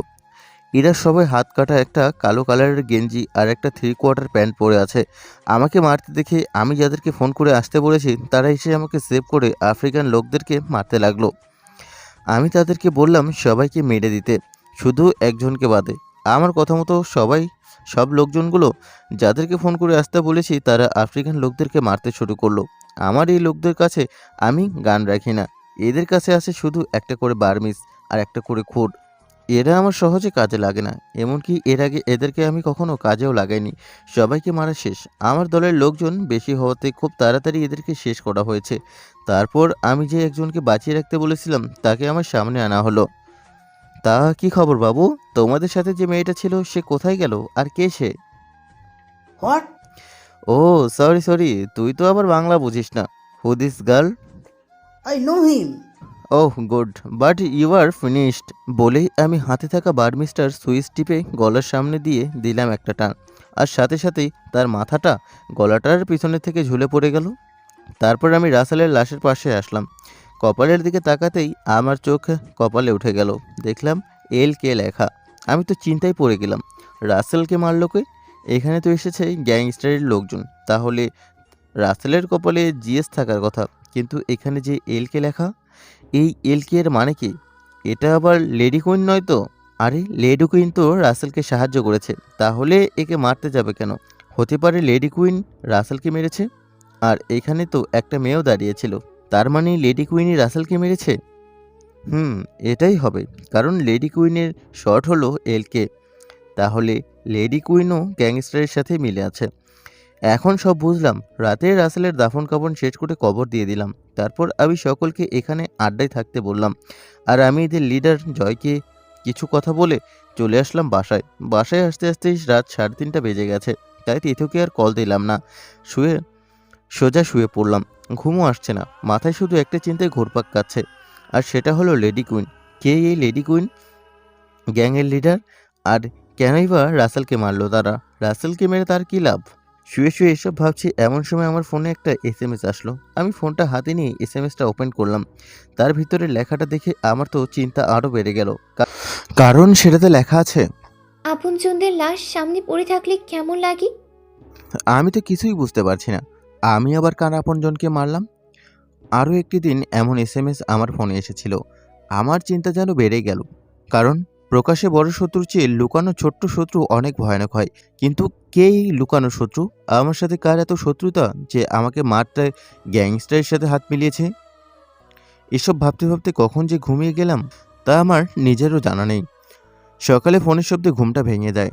ফোনটা হাতে নিয়ে দেখি যে তিথু ফোন দিয়েছে। আমি কলটা ব্যাক করলাম। তারপর কিছুক্ষণ কথা বলে কলটা রেখে দিলাম। ঘড়ির দিকে তাকিয়ে দেখলাম 11:34 বাজে। বিছানা থেকে উঠে ফ্রেশ হলাম। তারপর চলে আসলাম আড্ডায়। আড্ডায় এসে দেখি যে আমার আগে সব লোকজনগুলো চলে আসছে। আমাকে আসা দেখে সবাই দাঁড়িয়ে গেল। তারপর আগের লোকজনদের বললাম, কালকে তোরা সব কই ছিলি? পুরাতন লোকগুলোকে বললাম। কি? আচ্ছা, যাই হোক, এখন থেকে সবাইকে অ্যালার্ট থাকতে হবে। যে কোনো সময় আমাদের উপর হামলা হতে পারে। আচ্ছা, তোমরা সবাই তাহলে থাকো। আর কোথায় কোথায় আমাদের লোকজন আছে তাদেরকে এই শহরে নিয়ে আসো। আমি গেলাম। তোমরা সাবধানে থাকবে, আর কোনো রকম বিপদের আভাস দেখলে আমাকে কল দিবে, ওকে? তারপর আমি চলে আসলাম বাসায়। বাসায় এসে হালকা খাওয়া দাওয়া করলাম। তারপর তিথুর কাছে ফোন দিলাম। তিথু, হুম, বলো। কি করো? আমি তো বাসায় বসে আছি। তুমি কি করো? আমি একটা কাজ সেরে বাসায় এসে শুয়ে আছি। কি কাজে গিয়েছিলাম? আরে, আমার সবচেয়ে কাছের লোককে মেরেছে লেডি কুইন। আর এই লেডি কুইনও গ্যাংস্টারের সাথেই কাজ করে। তারা দুজন মিলে আমাকে মারতে চায়। তুমি কি লেডি কুইনকে চিনো? তাকে তো আমি চিনি না, কিন্তু যদি জানতে পারি কে এই লেডি কুইন, তাহলে তাকে আমি এমনভাবে মারবো যে সারা জীবন পস্তাবে। ওকে, আচ্ছা, আমি এখন রাখি, বাবা ডাকছে। আচ্ছা, যাও, বাই। হুম। ফোনটা কেটে দিলাম। তারপর একটু ঘুমানোর চেষ্টা করলাম। এদিকে তিথু বলছে, মিস্টার নীল মেহরাজ, এখন বুঝতেছিস আপনজন মরলে কেমন লাগে? আর তুই তো লেডি কুইনকে দেখিসনি, আর দেখলেও চিনতে পারবি না। তোর মৃত্যুর দিনেই তোর সাথে লেডি কুইনের দেখা হবে। সেই দিন দেখবি আর চমকে উঠবি। সময় হলেই তোকে দেখা দিবি লেডি কুইন। আমিও অনেক কষ্ট করে ঘুমালাম। বিকালে ঘুম থেকে উঠে ফ্রেশ হয়ে রাকিবকে ফোন দিলাম। ফোন দিয়ে বাইরে চায়ের দোকানে আসতে বললাম। তারপর আমিও চলে আসলাম সেই চাচার চায়ের দোকানে। তারপর চায়ের অর্ডার দিলাম। এরই মধ্যে রাকিবও চলে আসলো। দুজনে মিলে আড্ডা দিলাম। তাও মন থেকে লেডি কুইনের চিন্তাটা দূর করতে পারছি না। এমনভাবে চলে গেল আরও 4-5 দিন। এখনও আমি লেডি কুইনের খোঁজ পাইনি। সন্ধ্যার পর বাসায় বসে বসে খাবার খাচ্ছি। এমন সময় আমার ফোনে একটা SMS আসে। তাতে যা লেখা ছিল তা দেখে তো আমি পুরোই অবাক। যাক, এতদিন পর আশা পূরণ হবে তাহলে। আজকে তাহলে তার শেষ দিন। তোকে তো আমি আজকেই শেষ করে দিব। আজকে তোকে কেউ বাঁচাতে পারবে না। তারপরে আমি আমার ফোনটা বের করে জয়ের কাছে একটা ফোন দিলাম। জয়, কই তুই? দাদা, আমি তো বাইরে আসছি। তাড়াতাড়ি করে আড্ডায় চলে আয়। আজকে তোদের কাজ আছে। কি কাজ ভাই? আজকে কার্লো আমাদের অ্যাটাক করবে। ওকে দাদা, আমি সবাইকে বলতেছি, আর সবাই তো আমাদের আড্ডায় আছে। ওকে, তাহলে চলে আয়। আর শোন, একা একা থাকবি না, সবাই মিলে একসাথে থাকবি। আচ্ছা দাদা, আপনি তাড়াতাড়ি চলে আসেন। আমি চাই না যে তোদেরও রাসেলের মতো মেরে ফেলুক। সব যন্ত্রপাতি অস্ত্রগুলো ঠিক করে রাখ। ওকে দাদা। ফোনটা রেখে দিলাম। তারপর ভাবতে লাগলাম, আমাকে ইনফরমেশন দিচ্ছে লেডি কুইন, আর ওদের সাথেও আছে লেডি কুইন। তাহলে লেডি কুইন কেন দুজনের সাথেই আছে? না, এইসবের উত্তর লেডি কুইনের থেকেই নিতে হবে। যদিও লেডি কুইনকে আমি চিনি না, তাও পরে ওকে খুঁজে বের করব যদি বেঁচে থাকি। তারপর আমার প্রিয় অস্ত্র দুটো নিয়ে আর কালো প্যান্ট আর কালো ব্লেজার পরে বাইকটা নিয়ে বের হলাম আড্ডায় যাওয়ার জন্য। হয়তো আজকে বাঁচতেও পারি, আবার নাও বাঁচতে পারি, কারণ আমার যে লুকানো শত্রু আছে। তিথুকে একটা ফোন দিয়ে একটু কথা বলে নেই। তারপর ফোন দিলাম। একবার দেওয়ার সাথে সাথেই ফোনটা ধরলো। হ্যালো, কি করো? হুম, এই তো বসে আছি। ও গুড। আজকে না আমার জন্মদিন। কি? এতদিন কেন বলনি? সারপ্রাইজ দিলাম এখন একটু দেখা করতে পারবা? আসলে আমি একটা কাজে এসেছি, পরে দেখা করি। আচ্ছা, তুমি কোথায় আছো বলো, আমিই আসতেছি। আরে না, এই জায়গা খুব ভয়ানক, এখানে আসা যাবে না।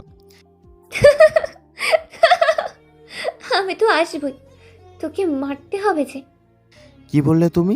বুঝতে পারিনি, আবার বলো। কিছু না। আচ্ছা, তাড়াতাড়ি আসো, রাখলাম। এই শোনো শোনো, এই যা, কলটা কেটে দিল।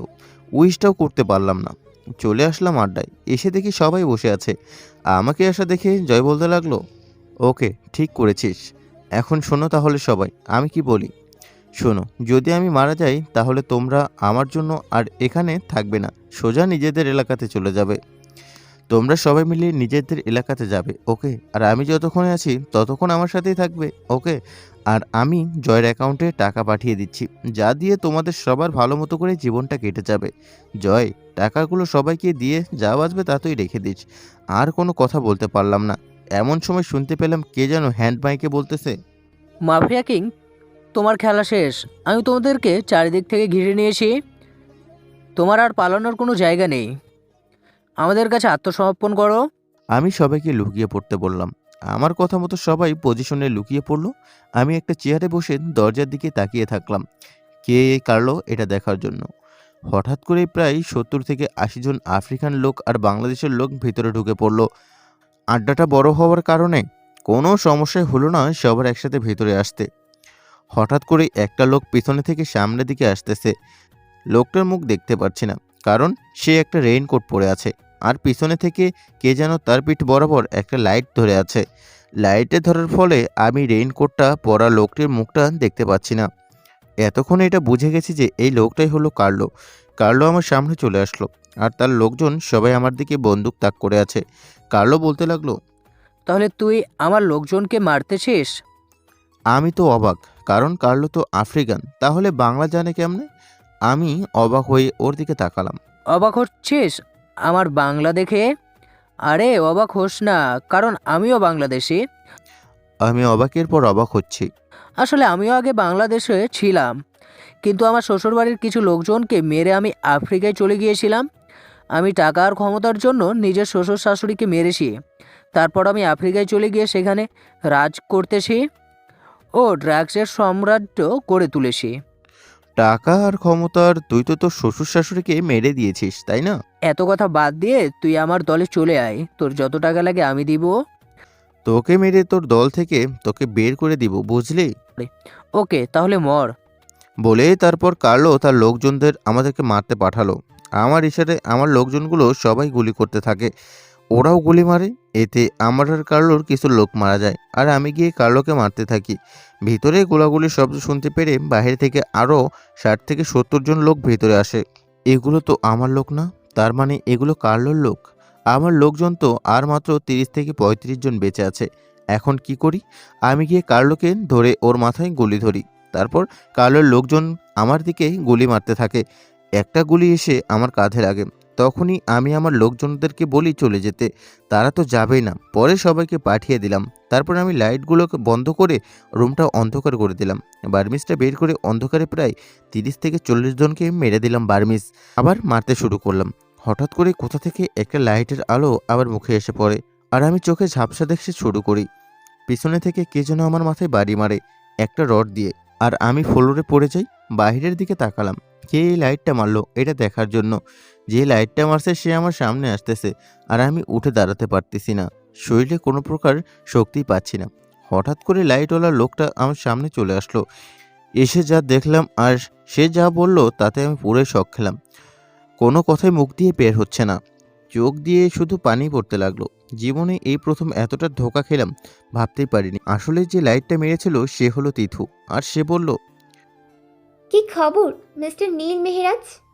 মরার আগে জেনে যান কি লেডি কুইন। তিথু, তুমি এখানে? তোমাকে বলেছিলাম না এই জায়গাটা খুবই ভয়ানক? আমি লেডি কুইন, আর আমাকে শিখাইতেছিস কোন জায়গা ভয়ানক? কি?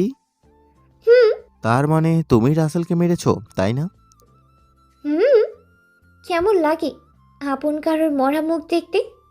তুমি তো জানতে রাসেল আমার ভাইয়ের মতোই ছিল, তাহলে কেন ওকে মারলে? এর একটাই কারণ, তুমি কেন নিশানকে মারলে? তুমি জানো না নিশান আমার ভাই হয়? কি? হুম। তুমি তো জানতে নিশান কি কাজ করতো। আর একটা কথা, তুমি জানো কি করে আমি?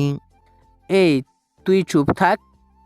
আর তিতু আমার হাতে সময় নেই, একে ওপরে দেই, কি বলো? বাই বাই মিস্টার নীল দাদা। আর কিছু বলতে না দিয়ে আমাকে ঠাস ঠাস করে দুটো গুলি করে দিল, আর আমার নিথর দেহটা মাটিতে লুটিয়ে পড়ে। লাশটাকে নদীতে ফেলে দিতে বলো কাকু। ওকে ওকে। শেষে শুধু একটা কথাই মনে পড়লো, আর আমি জোরেই একটা কথা বলে উঠলাম, যদি বেঁচে থাকি তাহলে আবারও ফিরে আসবে এই mafia king. Mafia king will be back. আর এদিকে তিথু গান শুনতেছে।